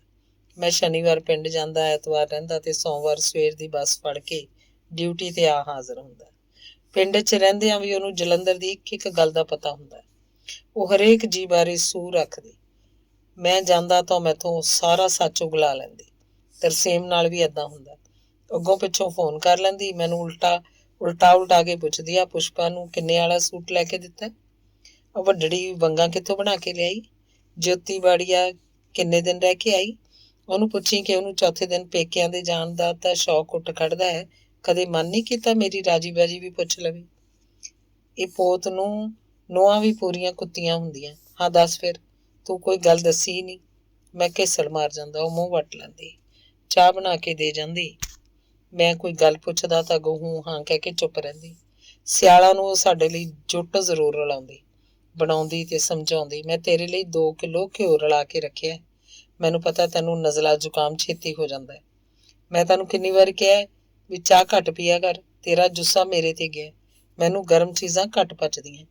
ਹੁਣ ਚੁੱਪ ਕਰਕੇ ਘਿਓ ਖਾ ਲਈ, ਕਿਸੇ ਨੂੰ ਨਾ ਦੇਈਂ। ਦੇਖੀ ਨਿਆਣਿਆਂ ਦੇ ਹੱਥ ਨਾ ਲੱਗ ਜਾਏ। ਸਿਰਫ ਮਾਂ ਹੀ ਖਵਾ ਸਕਦੀ ਆ। ਹੁਣ ਤਾਂ ਤੂੰ ਪਰਵਾਹ ਨਹੀਂ ਕਰਦਾ। ਜਦੋਂ ਮੈਂ ਮਰ ਗਈ ਫਿਰ ਤੈਨੂੰ ਪਤਾ ਲੱਗੂ। ਉਸ ਸਿਆਲਾਂ 'ਚ ਕਦੇ ਮੇਰਾ ਤੇ ਤਰਸੇਮ ਦਾ ਘਿਓ ਨਾ ਮੁੱਕਣ ਦਿੱਤਾ। ਜਿੰਨਾ ਚਿਰ ਘਰ 'ਚ ਉਹਦੀ ਹਕੂਮਤ ਰਹੀ ਦੇਸੀ ਘਿਓ ਹੀ ਵਰਤਿਆ ਜਾਂਦਾ ਰਿਹਾ। ਸਾਡੇ ਦੋਹਾਂ ਭਰਾਵਾਂ ਲਈ ਉਹ ਅੱਡ ਅੱਡ 4-4 ਕਿਲੋ ਦੇ ਡੱਬੇ ਭਰ ਕੇ ਰੱਖ ਲੈਂਦੀ। ਜੇ ਮੇਰੀ ਗੱਲ ਮੰਨਦੇ ਹੋ ਤਾਂ ਘਰੇ ਦੇਸੀ ਘਿਓ ਨਾ ਮੁੱਕਣ ਦਿਓ। ਤੂੰ ਸਾਰਾ ਦਿਨ ਕਾਗਜ਼ਾਂ ਨਾਲ ਮੱਥਾ ਮਾਰਦਾ ਰਹਿਣਾ ਹੈ, ਹੋਰ ਵੀ ਪੈਸੇ ਖਰਚਦਾ ਰਹਿਣਾ। ਫਲ ਫਰੂਟ ਖੁੱਲ੍ਹਾ ਖਾਇਆ ਕਰ। ਇੱਕ ਦਿਨ ਉਹ ਲੱਲੀਆਂ ਵਿਆਹ ਤੇ ਗਈ ਤਾਂ ਕਿਸੇ ਦੇ ਗਲ 'ਚ ਪਈ ਚੈਨੀ ਦੇਖ ਕੇ ਪਤਾ ਨਹੀਂ ਉਹਦੇ ਮਨ 'ਚ ਕੀ ਆਇਆ। ਉਹ ਨਕੋਦਰੋਂ 2 ਚੈਨੀਆਂ ਬਣਾ ਲਿਆਈ। ਸਾਨੂੰ ਦਿੰਦਿਆਂ ਬੋਲੀ, ਲਓ ਕਿੱਦਾਂ ਸੁੰਨੇ ਜਿਹੇ ਗਲ ਲਈ ਫਿਰਦੇ ਹੋ। ਵਿਆਹ ਸ਼ਾਦੀ ਜਾਂ ਕਿਸੇ ਰਿਸ਼ਤੇਦਾਰ ਦੇ ਜਾਣ ਵੇਲੇ ਪਾ ਜਾਇਆ ਕਰੋ। ਪਤਾ ਲੱਗਦਾ ਵੀ ਬੰਦਾ ਖਾਂਦੇ ਪੀਂਦੇ ਪਰਿਵਾਰ 'ਚੋਂ ਆ। ਉਹ ਬਿਮਾਰ ਹੋ ਜਾਂਦੀ ਤਾਂ ਨੋਵਲਜੀਨ ਜਾਂ ਸੈਰਾਡਾਨ ਦੀ ਗੋਲੀ ਖਾ ਕੇ ਤੇ ਨਾਲ ਚਾਹ ਦਾ ਗਲਾਸ ਪੀ ਕੇ ਮੂੰਹ ਸਿਰ ਵਲੇਟ ਕੇ ਪੈ ਜਾਂਦੀ। ਜਵਾਨੀ 'ਚ ਚਾਹ ਦੀ ਬਹੁਤ ਸ਼ੌਕੀਨ। ਉਹ ਦੱਸਦੀ ਮੇਰਾ ਇੱਕ ਅੱਧੇ ਗਲਾਸ ਨਾਲ ਢਿੱਡ ਨਾ ਭਰਦਾ। ਮੈਨੂੰ ਤਾਂ ਪਤੀਲੀ ਚਾਹ ਦੀ ਪੀ ਕੇ ਰੱਜ ਆਉਂਦਾ। ਘਰ ਦਾ ਦੁੱਧ ਹੁੰਦਾ ਸੀ। ਤੜਕੇ ਉੱਠ ਕੇ ਸਾਰੇ ਟੱਬਰ ਲਈ ਚੱਕੀ ਤੇ ਆਟਾ ਪੀਸੀਦਾ ਸੀ। 2-2 ਭਰੀਆਂ ਟਾਂਡਿਆਂ ਦੀਆਂ ਗੰਡਾਸੇ ਨਾਲ ਕੁਤਰ ਲਈਦੀਆਂ ਸੀ। ਇੱਕ ਵਾਰ ਉਹ ਬਿਮਾਰ ਹੋ ਗਈ। ਉਹਨੂੰ ਨਕੋਦਰ ਦੇ ਸਿਵਲ ਹਸਪਤਾਲ ਦਾਖਲ ਕਰਾਇਆ। ਡਾਕਟਰ ਨੇ ਗਲੂਕੋਜ਼ ਲਾ ਦਿੱਤਾ। ਤਰਸੇਮ ਬਾਜ਼ਾਰ ਨੂੰ ਗਿਆ ਹੋਇਆ ਸੀ। ਉਸ ਨਰਸ ਨੂੰ ਕਿਹਾ, ਧੀਏ ਏਦਾਂ ਨਹੀਂ ਹੋ ਸਕਦਾ ਕਿ ਆਹ ਪਾਣੀ ਜਿਹਾ ਗਲਾਸ 'ਚ ਪਾ ਕੇ ਮੈਨੂੰ ਇੱਕੋ ਵਾਰੀ ਦੇ ਦੇ। ਮੈਂ ਇੱਕੋ ਸਾਹ ਹੀ ਪੀ ਲੈਂਦੀ ਹਾਂ। ਨਰਸ ਨੇ ਉਹਨੂੰ ਸਮਝਾਇਆ ਕਿ ਮਾਤਾ ਜੀ ਇਹ ਤਾਂ ਡ੍ਰੌਪ ਕਰਕੇ ਨਾੜਾਂ 'ਚ ਜਾਣਾ। ਪਰ ਉਸ ਕੋਲੋਂ ਤਾਂ ਬੈੱਡ ਤੇ ਵੱਜ ਕੇ ਪਿਆ ਨਾ ਗਿਆ। ਉਸ ਸਰਿੰਜ ਕੱਢੀ, ਬੋਤਲ ਝੋਲੇ 'ਚ ਪਾਈ, ਝੋਲਾ ਕੱਛ 'ਚ ਲੈ ਕੇ ਪਿੰਡ ਵਾਲੇ ਟਾਂਗੇ ਚੜ੍ਹ ਗਈ। ਪੁੱਛਿਆ ਤਾਂ ਉਹਦਾ ਜਵਾਬ ਸੀ, ਆਹ ਕੀ ਡਾਕਟਰਾਂ ਦੇ ਖੇਖਣ ਜਿਹੇ ਆ। ਬੰਦਾ ਸਿੱਧਾ ਕੰਮ ਕਰੇ, ਮੈਥੋਂ ਨਹੀਂ ਏਦਾਂ ਪਿਆ ਜਾਂਦਾ। ਮੈਨੂੰ ਹੋਇਆ ਕੀ ਆ? ਆਪਣੀ ਵਹੁਟੀ ਨੂੰ ਕਹਿ ਮੇਰੇ ਜਿੰਨੇ ਟਾਂਡੇ ਕੁਤਰ ਕੇ ਦਿਖਾਵੇ। ਉਹਨੂੰ ਪਸ਼ੂਆਂ ਨਾਲ ਬਹੁਤ ਪਿਆਰ ਸੀ। ਟੈਲੀਵਿਜ਼ਨ ਦੀ ਸਕਰੀਨ ਤੇ ਜਦੋਂ ਕੋਈ ਬੱਕਰੀ ਜਾਂ ਮੱਝ ਆ ਜਾਂਦੀ ਤਾਂ ਉਹ ਕਹਿੰਦੀ, ਦੇਖੋ ਕਿੰਨੇ ਸੋਹਣੇ ਡੰਗਰ ਆ। ਸਮਝਾਉਂਦੀ, ਮੁੱਲ ਲੈ ਕੇ ਬੰਦਾ ਖਾ ਨਹੀਂ ਸਕਦਾ, ਫਿਰ ਮੁੱਲ ਦੀ ਚੀਜ਼ ਆਉਂਦੀ ਵੀ ਕਿੰਨੀ ਕੁ ਆ। ਘਰ 'ਚ ਹਮੇਸ਼ਾ ਲਵੇਰਾ ਹੋਣਾ ਚਾਹੀਦਾ। ਜਦੋਂ ਤੱਕ ਉਹਦੇ ਹੱਡਾਂ ਨੇ ਉਹਦਾ ਸਾਥ ਦਿੱਤਾ ਘਰੇ ਖੁਰਲੀ ਕਦੇ ਸੁੰਨੀ ਨਾ ਹੋਈ। ਇੱਕ ਵਾਰ ਇੱਕ ਕੱਟੀ ਅਧਿਆਰੇ ਤੇ ਦਿੱਤੀ ਹੋਈ ਸੀ। ਅਧਿਆਰੇ ਵਾਲੇ ਚਾਹੁੰਦੇ ਸਨ ਕਿ ਇਹਦਾ ਮੁੱਲ ਸੂਣ ਤੋਂ ਪਹਿਲਾਂ ਪਹਿਲਾਂ ਪਾ ਲਿਆ ਜਾਏ। ਮੈਂ ਤੇ ਉਹ ਮੱਝਾਂ ਦੇ ਵਪਾਰੀ ਮਹਿੰਦਰ ਸਿੰਘ ਨੂੰ ਨਾਲ ਲੈ ਕੇ ਲਾਗਲੇ ਪਿੰਡ ਨੂਰਪੁਰ ਗਏ। ਉਹਦਾ ਖਿਆਲ ਸੀ ਕਿ ਉਹ ਝੋਟੀ ਚੰਗੀ ਨਿਕਲੇਗੀ। ਮਹਿੰਦਰ ਸਿੰਘ ਨੇ ਰਸਤੇ 'ਚ ਸਾਨੂੰ ਸਮਝਾਇਆ ਕਿ ਅੱਜ ਕੱਲ੍ਹ ਪਸ਼ੂਆਂ ਦੇ ਭਾਅ ਟੁੱਟੇ ਹੋਏ ਆ, ਇਸ ਲਈ 5-6 ਹਜ਼ਾਰ ਤੋਂ ਉੱਪਰ ਨਾ ਜਾਇਓ। ਬੋਲੀ ਸ਼ੁਰੂ ਹੋ ਗਈ। ਮਹਿੰਦਰ ਰੋਕ ਰਿਹਾ ਸੀ ਪਰ ਉਹਨੇ 8,000 'ਚ ਝੋਟੀ ਦਾ ਸੰਗਲ ਖੋਲ੍ਹ ਲਿਆਂਦਾ। ਪਿੰਡ ਨੂੰ ਆਉਂਦੀ ਹੋਈ ਦੱਸਣ ਲੱਗੀ, ਝੋਟੀ ਛੱਡਣ ਵਾਲੀ ਨਹੀਂ ਸੀ, ਕਿਸਮਤ ਨਾਲ ਚੰਗਾ ਪਸ਼ੂ ਮਿਲਦਾ। ਤੇਰੇ ਪਾਪੇ ਨੂੰ ਹੁਣ ਬਹੁਤੀ ਸੁਰਤ ਨਹੀਂ, ਉਹਨੂੰ ਪੁੱਛ ਲਈ, ਤੈਨੂੰ ਆਪੇ ਪਤਾ ਲੱਗ ਜਾਊ। ਪਾਪੇ ਨੇ ਝੋਟੀ ਦੀ ਪਿੱਠ ਤੇ ਹੱਥ ਫੇਰ ਕੇ ਦੱਸ ਦਿੱਤਾ ਕਿ ਇਹ ਦੁੱਧ ਘਿਓ ਲਈ ਚੰਗੀ ਨਿਕਲੂ। ਮੈਨੂੰ ਇਹਦੇ ਗਿਆਨ ਤੇ ਫਖਰ ਮਹਿਸੂਸ ਹੋਇਆ। ਉਹ ਪਸ਼ੂਆਂ ਨੂੰ ਧੀਆਂ ਪੁੱਤਰਾਂ ਜਿੰਨਾ ਮੋਹ ਕਰਦੀ। ਇੱਕ ਵਾਰ ਏਦਾਂ ਹੋਇਆ ਕਿ ਭਾਬੀ ਦੇ ਹੱਥੀਂ ਇੱਕ ਮੱਝ ਪਈ ਸੀ। ਇੱਧਰ ਭਾਬੀ ਨੇ ਮੁੰਡਾ ਜੰਮਿਆ ਤੇ ਉੱਧਰ ਮੱਝ ਸਵੇਰ ਦੀਆਂ ਧਾਰਾਂ ਲਈ ਡਿੰਗੇ। ਕਿਸੇ ਹੋਰ ਨੂੰ ਲਾਗੇ ਨਾ ਆਉਣ ਦੇ। ਬੀਬੀ ਨੇ ਕਈ ਓੜ ਪੋੜ ਕੀਤੀ। ਮੱਝ ਵੀ ਕਹੇ ਕਿ ਤੇਰਾ ਦੇਣਾ ਕੀ ਜੇ ਕੋਈ ਹੋਰ ਹੱਥ ਲਾ ਜਾਏ। ਬੀਬੀ ਨੇ ਭਾਬੀ ਨੂੰ ਪਿੱਠ ਤੇ ਚੁੱਕਿਆ, ਮੱਝ ਥੱਲੇ ਲਿਆ ਬਿਠਾਇਆ। ਭਾਬੀ ਡਾਢੀ ਔਖੀ ਹੋਈ ਤਾਂ ਉਹਦਾ ਜਵਾਬ ਸੀ, ਧੀਏ ਪਸ਼ੂ ਨੂੰ ਕੌਣ ਸਮਝਾਏ। ਮੇਰੇ ਸੁਪਨੇ। ਇੱਕ ਓਪਰਾ ਘਰ, ਕਾਫੀ ਖੁੱਲ੍ਹਾ ਡੁੱਲਾ, ਵੱਡਾ ਸਾਰਾ ਵਿਹੜਾ। ਮੈਂ ਗੇਟ ਖੋਲ੍ਹ ਕੇ ਬਾਹਰ ਜਾਣ ਲੱਗਾ, ਬੀਬੀ ਆਵਾਜ਼ ਮਾਰਦੀ ਹੈ, ਮੈਂ ਚਾਹ ਰੱਖੀ ਆ, ਪੀ ਕੇ ਜਾਈਂ। ਮੈਂ ਦੱਸਦਾ, ਮੈਂ ਹੁਣੇ ਆਪ ਬਣਾ ਕੇ ਪੀਤੀ ਆ, ਹੋਰ ਨਹੀਂ ਪੀਣੀ। ਉਹ ਦੂਰ ਦਿਸਦੇ ਕਮਰੇ ਵੱਲ ਦੇਖਦੀ ਹੈ। ਤਰਸੇਮ ਤੇ ਉਹਦੀ ਬੀਵੀ ਬੈਠੇ ਹਨ। ਬੀਬੀ ਕਹਿੰਦੀ ਹੈ, ਜਾ ਸੇਮੇ ਨੂੰ ਕਹਿ ਚਾਹ ਪੀ ਲਵੇ। ਮੈਂ ਕਹਿੰਦਾ, ਤੂੰ ਕਿਉਂ ਫਿਕਰ ਕਰਦੀ ਹੈ, ਉਹਦੀ ਵਹੁਟੀ ਨੇ ਆਪੇ ਬਣਾ ਕੇ ਪਿਲਾ ਦੇਣੀ ਹੈ। ਉਹ ਗੁੱਸੇ ਨਾਲ ਬੋਲਦੀ ਹੈ, ਤੈਨੂੰ ਆਵਾਜ਼ ਮਾਰਨੀ ਕਿਉਂ ਭਾਰੀ ਹੋਈ ਹੈ, ਜਾ ਉਹਨੂੰ ਕਹਿ ਉਹ ਚਾਹ ਪੀ ਲਵੇ। ਜਦੋਂ ਤਾਈ ਪੁੱਤ ਚਾਹ ਨਹੀਂ ਪੀਂਦੇ, ਮਾਂ ਦੇ ਚਾਹ ਕਿੱਥੋਂ ਲੰਘਦੀ ਆ। ਪਿੰਡ ਵਾਲਾ ਸਮਾਂ, ਕੌਰ ਦਾ ਘਰ। ਇਹ ਘਰ ਸਾਡੇ ਘਰ ਦੇ ਅਗਲੇ ਘਰ ਦੇ ਨਾਲ ਲੱਗਦਾ ਸੀ। ਕੱਚਾ ਵਿਹੜਾ, ਜਗਰਾਤਾ ਹੋ ਰਿਹਾ ਸੀ, ਸੰਗਤਾਂ ਬੈਠੀਆਂ ਸੀ। ਮੇਰੇ ਕੋਲ ਮੇਰਾ ਮਾਮਾ ਜੀ ਦਾ ਵੱਡਾ ਮੁੰਡਾ ਤਰਲੋਕ ਆ ਕੇ ਬੈਠ ਗਿਆ। ਮੈਂ ਉਹਨੂੰ ਆਪਣੇ ਬੁੱਕਲ 'ਚ ਲੈ ਲਿਆ। ਸੰਗਤ 'ਚੋਂ ਕਿਸੇ ਨੇ ਦੁੱਧ ਮੰਗਿਆ, ਇੱਕੋ ਕੱਪ ਹੀ ਦੁੱਧ ਦਾ ਦਿੱਤਾ। ਮੇਰਾ ਮਨ ਦੁੱਧ ਪੀਣ ਨੂੰ ਕਰ ਆਇਆ। ਮੈਂ ਦੁੱਧ ਮੰਗਿਆ, ਕਿਸੇ ਨੇ ਮੇਰੀ ਗੱਲ ਨਾ ਸੁਣੀ। ਬੀਬੀ ਬੁੜੀਆਂ 'ਚ ਉੱਠ ਕੇ ਮੇਰੇ ਕੋਲ ਆ ਖੜੋਈ। ਉਸ ਕਿਹਾ, ਹਰਜਿੰਦਰ ਘਰ ਚੱਲ, ਮੈਂ ਤੇਰੇ ਲਈ ਦੁੱਧ ਦਾ ਗਲਾਸ ਰੱਖਿਆ ਹੋਇਆ। ਚੱਲ, ਟਾਈਮ ਜ਼ਿਆਦਾ ਹੋ ਗਿਆ, ਤੂੰ ਸਵੇਰੇ ਚੰਡੀਗੜ੍ਹ ਜਾਣਾ ਨਾ ਕੰਮ ਤੇ। ਫਿਰ ਮੇਰੀ ਅੱਖ ਖੁੱਲ ਗਈ ਸੀ। ਇੱਕ ਪਾਸੇ ਮਲੇ ਸਨ ਮੈਨੂੰ ਤੇ ਮੇਰੇ ਭਤੀਜੇ ਵਿਨੋਦ ਨੂੰ। ਵਿਨੋਦ ਦੀ ਉਮਰ ਇਸ ਸਮੇਂ 38 ਸਾਲਾਂ ਦੀ ਹੈ, ਪਰ ਉਹ ਮੈਨੂੰ 5-6 ਸਾਲਾਂ ਦਾ ਦਿਸਦਾ ਹੈ। ਬੇਰੀਆਂ ਦਿਸਦੀਆਂ ਹਨ, ਟਾਵੀਆਂ ਟਾਵੀਆਂ ਬੇਰੀਆਂ, ਕਿਤੇ ਕਿਤੇ ਬੇਰ ਲੱਗੇ ਹਨ, ਛੋਟੇ ਛੋਟੇ ਅੱਧ ਪੱਕੇ। ਬੇਰ ਮੇਰੀ ਪਹੁੰਚ 'ਚ ਨਹੀਂ ਆਉਂਦੇ। ਬੀਬੀ ਕਹਿੰਦੀ ਹੈ, ਇੱਕ ਪਾਸੇ ਵੱਡੀ ਬੇਰੀ ਵੱਲ ਇਸ਼ਾਰਾ ਕਰਦੀ ਹੈ। ਬੇਰੀ ਨੂੰ ਕਿਤੇ ਕਿਤੇ ਬੇਰ ਲੱਗੇ, ਮੋਟੇ ਮੋਟੇ। ਉਹ ਸੋਟੀ ਮਾਰ ਕੇ ਬੇਰ ਲਾਉਂਦੀ ਹੈ, ਵਿਨੋਦ ਨੂੰ ਬੇਰ ਦਿੰਦੀ ਹੈ। ਅਸੀਂ ਬੇਰ ਖਾ ਕੇ ਪਿੰਡ ਵੱਲ ਨੂੰ ਤੁਰ ਪੈਂਦੇ ਹਾਂ। ਸਾਨੂੰ ਅੱਗੋਂ ਸਾਡੇ ਪਿੰਡ ਦਾ ਸਵਰਨਾ ਮਿਲਦਾ ਹੈ। ਉਹ ਬੀਬੀ ਦੇ ਪੈਰੀਂ ਹੱਥ ਲਾਉਂਦਾ। ਬੀਬੀ ਪਹਿਲਾਂ ਉਹਨੂੰ ਅਸੀਸਾਂ ਦਿੰਦੀ ਹੈ, ਫਿਰ ਉਸ ਨਾਲ ਲੜਦੀ ਹੈ। ਕਹਿੰਦੀ ਹੈ, ਝੂਠਿਆ, ਪਹਿਲਾਂ ਮੇਰੇ 20 ਰੁਪਏ ਮੋੜ। ਉਦਣ ਤਾਂ ਹੱਥੇ ਹੱਥ ਮਾਰ ਕੇ ਲੈ ਗਿਆ ਸੀ। ਮੇਰੀ ਮਿਸਿਸ ਦਾ ਸੁਪਨਾ। ਮੈਂ ਤੇ ਜੋਤੀ ਵੱਡੇ ਭਾਈ ਸਾਹਿਬ ਦੀ ਨੂੰ ਪਿੰਡ ਜਾਂਦੀਆਂ। ਖੁੱਲਾ ਡੁੱਲਾ ਘਰ ਹੈ, ਵਿਹੜੇ 'ਚ ਸੁੱਕੇ ਪੱਤੇ ਖਿਲ ਰਹੇ ਹੋਏ ਹਨ। ਮੈਂ ਜੋਤੀ ਨੂੰ ਕਹਿੰਦੀ ਹਾਂ ਕਿ ਆਪਾਂ ਜਲਦੀ ਜਲਦੀ ਸਫਾਈ ਕਰ ਦਈਏ, ਨਹੀਂ ਤਾਂ ਬੀਬੀ ਬੋਲੂਗੀ। ਅਸੀਂ ਦੋਵੇਂ ਜਣੀਆਂ ਸਫਾਈ ਕਰ ਦਿੰਦੀਆਂ। ਬੀਬੀ ਦੀ ਰਸੋਈ 'ਚ ਆ ਜਾਂਦੀਆਂ। ਉੱਥੇ ਸਾਨੂੰ ਮੱਕੀ ਦੀ ਵੱਡੀ ਸਾਰੀ ਰੋਟੀ ਮਿਲਦੀ ਹੈ। ਉਹਦੇ ਬੀਬੀ ਆ ਜਾਂਦੀ ਹੈ। ਮੈਂ ਉਹਦੇ ਪੈਰੀਂ ਹੱਥ ਲਾਉਂਦੀ ਹਾਂ, ਫਿਰ ਮਿਲਦੀ ਹਾਂ। ਉਹ ਮੈਨੂੰ ਪਿਆਰ ਦਿੰਦੀ ਹੈ। ਮੈਂ ਉਹਨੂੰ ਕਹਿੰਦੀ ਹਾਂ ਕਿ ਅਸੀਂ ਉਹਨੂੰ ਲੈਣ ਆਈਆਂ। ਉਹ ਜਾਣ ਲਈ ਤਿਆਰ ਹੋ ਜਾਏ। ਉਹ ਕਹਿੰਦੀ ਹੈ, ਮੈਂ ਨਹੀਂ ਜਾਣਾ। ਮੈਂ ਉਹਨੂੰ ਜੱਫੀ 'ਚ ਪਾ ਲੈਂਦੀ ਹਾਂ। ਅਸੀਂ ਦੋਵੇਂ ਰੋਣ ਲੱਗ ਪੈਂਦੀਆਂ। ਉਹ ਮੈਨੂੰ ਕਹਿੰਦੀ ਹੈ ਕਿ ਮੈਂ ਨਾ ਰੋਵਾਂ। ਮੈਂ ਉਹਨੂੰ ਬਥੇਰਾ ਜ਼ੋਰ ਲਾਉਂਦੀ ਹਾਂ ਕਿ ਉਹ ਮੇਰੇ ਨਾਲ ਚੱਲੇ, ਪਰ ਉਹ ਨਹੀਂ ਮੰਨਦੀ। ਬਸ ਇਹੀ ਕਹਿੰਦੀ ਹੈ, ਮੈਂ ਨਹੀਂ ਜਾਣਾ। ਜੋਤੀ ਦਾ ਸੁਪਨਾ। ਮੈਨੂੰ ਬੀਬੀ ਗੁਰਦੁਆਰੇ ਪੀਲ ਪਾਵੇ ਕੋਲ ਖੜੀ ਦਿਸੀ। ਉਹ ਸਿੱਧਾ ਹੀ ਗਾਂ ਨੂੰ ਦੇਖ ਰਹੀ ਸੀ। ਮੈਂ ਉਹਨੂੰ ਕਈ ਵਾਰ ਬੁਲਾਇਆ, ਘਰ ਜਾਣ ਲਈ ਜ਼ੋਰ ਪਾਇਆ, ਪਰ ਉਹ ਇਹੀ ਕਹਿੰਦੀ ਰਹੀ, ਧੀਏ ਮੈਨੂੰ ਕੁਛ ਨਹੀਂ ਸੁਣਦਾ, ਮੈਨੂੰ ਨਹੀਂ ਪਤਾ ਲੱਗਦਾ ਤੂੰ ਕੀ ਬੋਲੀ ਜਾ ਰਹੀ ਹੈ। ਫਿਰ ਉੱਚੀ ਉੱਚੀ ਰੋਣ ਲੱਗ ਪਈ। ਘਰ 'ਚ ਅਕਸਰ ਗੱਲ ਚੱਲਦੀ ਕਿ ਸਾਨੂੰ ਪਹੇਵੇ ਜਾ ਕੇ ਬੀਬੀ ਦੀ ਗਤੀ ਕਰਾਉਣੀ ਚਾਹੀਦੀ ਹੈ, ਕਿਉਂਕਿ ਮੁਰਦੇ ਕਦੇ ਕਿਸੇ ਦੀ ਮਿੱਤ ਨਹੀਂ ਹੁੰਦੇ। ਮੈਂ ਇੱਕ ਦਿਨ ਚੰਡੀਗੜ੍ਹ ਜਾ ਰਿਹਾ ਸੀ। ਰੋਪੜ ਬੱਸ ਸਟੈਂਡ ਤੇ ਬੱਸ ਖੜੀ ਸੀ। ਮੈਨੂੰ ਕੁਝ ਮਿੰਟਾਂ ਲਈ ਝਪਕੀ ਆਈ। ਬੀਬੀ ਦਿਸੀ। ਉਹ ਪਹਾੜ ਦੀ ਟੀਸੀ ਤੇ ਬੈਠੀ ਸੀ। 4 ਪਾਸੇ ਹਰਿਆਵਲ ਹੀ ਹਰਿਆਵਲ ਸੀ। ਉਹਦੇ ਹੱਥ 'ਚ ਸੋਟੀ ਫੜੀ ਸੀ। ਉਹ ਸਿੱਧਾ ਹੀ ਸਾਹਮਣੇ ਦੇਖ ਰਹੀ ਸੀ। ਮੈਨੂੰ ਬੀਬੀ ਦਾ ਸੁਪਨਿਆਂ 'ਚ ਦਿਸਣਾ ਚੰਗਾ ਲੱਗਦਾ। ਮੈਂ ਚਾਹੁੰਦਾ ਕਿ ਉਹ ਮੈਨੂੰ ਰੋਜ਼ ਦਿਸੇ। ਮਿਸਿਸ ਔਖ ਮੰਨਦੀ ਹੋਈ ਕਹਿੰਦੀ, ਤੁਸੀਂ ਕਿਸੇ ਦੀ ਗੱਲ ਮੰਨ ਵੀ ਲਿਆ ਕਰੋ। ਇਹ ਗਤੀ ਤੁਹਾਡੇ ਹੱਥੋਂ ਹੀ ਹੋਣੀ ਆ। ਭਾਜੀ ਨੇ ਕੁਛ ਨਹੀਂ ਕਰਨਾ। ਜੇ ਮੇਰੇ ਹੱਥੀਂ ਗਤੀ ਹੁੰਦੀ ਤਾਂ ਮੈਂ ਕਦੋਂ ਦੀ ਕਰਵਾ ਆਉਂਦੀ। ਇੱਕ ਦਿਨ ਉਹ ਜ਼ੋਰ ਲਾ ਕੇ ਮੈਨੂੰ ਕੁਰੂਕਸ਼ੇਤਰ ਦੀ ਬੱਸ ਚੜ੍ਹਾ ਦਿੱਤਾ। ਬੱਸ ਪਹੇਵੇ ਲਾਗੇ ਪਹੁੰਚ ਗਈ। ਮੈਂ ਤਾਕੀ ਵਾਲੇ ਪਾਸੇ ਬੈਠਾ ਸੀ। ਮੈਨੂੰ ਬੀਬੀ ਦਿਸੀ। ਉਸ ਮੈਨੂੰ ਪੁੱਛਿਆ, ਵੇ ਪੁੱਤ, ਮਾਂ ਦੀ ਗਤੀ ਕਰਵਾ ਕੇ ਤੂੰ ਕਿਹੜਾ ਪੁੰਨ ਵਾਲਾ ਕੰਮ ਕਰਨ ਜਾ ਰਿਹਾ? ਤੂੰ ਮੈਨੂੰ ਸਾਰੀ ਉਮਰ ਨਹੀਂ ਭੁੱਲ ਸਕਦਾ। ਭੁੱਲ ਕੇ ਦਿਖਾ, ਮੈਂ ਤੈਨੂੰ ਹੋਰ ਯਾਦ ਆਵਾਂਗੀ। ਬੱਸ ਪਹੇਵੇ ਜਾ ਪਹੁੰਚੀ। ਮੈਂ ਸਿਰ ਤੇ ਰੁਮਾਲ ਲੈ ਕੇ ਪੰਡਤਾਂ ਕੋਲ ਜਾਣ ਦੀ ਥਾਂ ਗੁਰਦੁਆਰੇ ਜਾ ਮੱਥਾ ਟੇਕਿਆ। ਮਨ ਹੀ ਮਨ ਕਿਹਾ, ਮੇਰੇ ਮੌਲਾ, ਮੇਰੇ ਸਾਈਂ, ਮੇਰੀ ਬੀਬੀ ਨੂੰ ਮੇਰੇ ਸੁਪਨਿਆਂ 'ਚੋਂ ਆਉਣੋਂ ਨਾ ਰੋਕੀ। ਧੰਨਵਾਦ।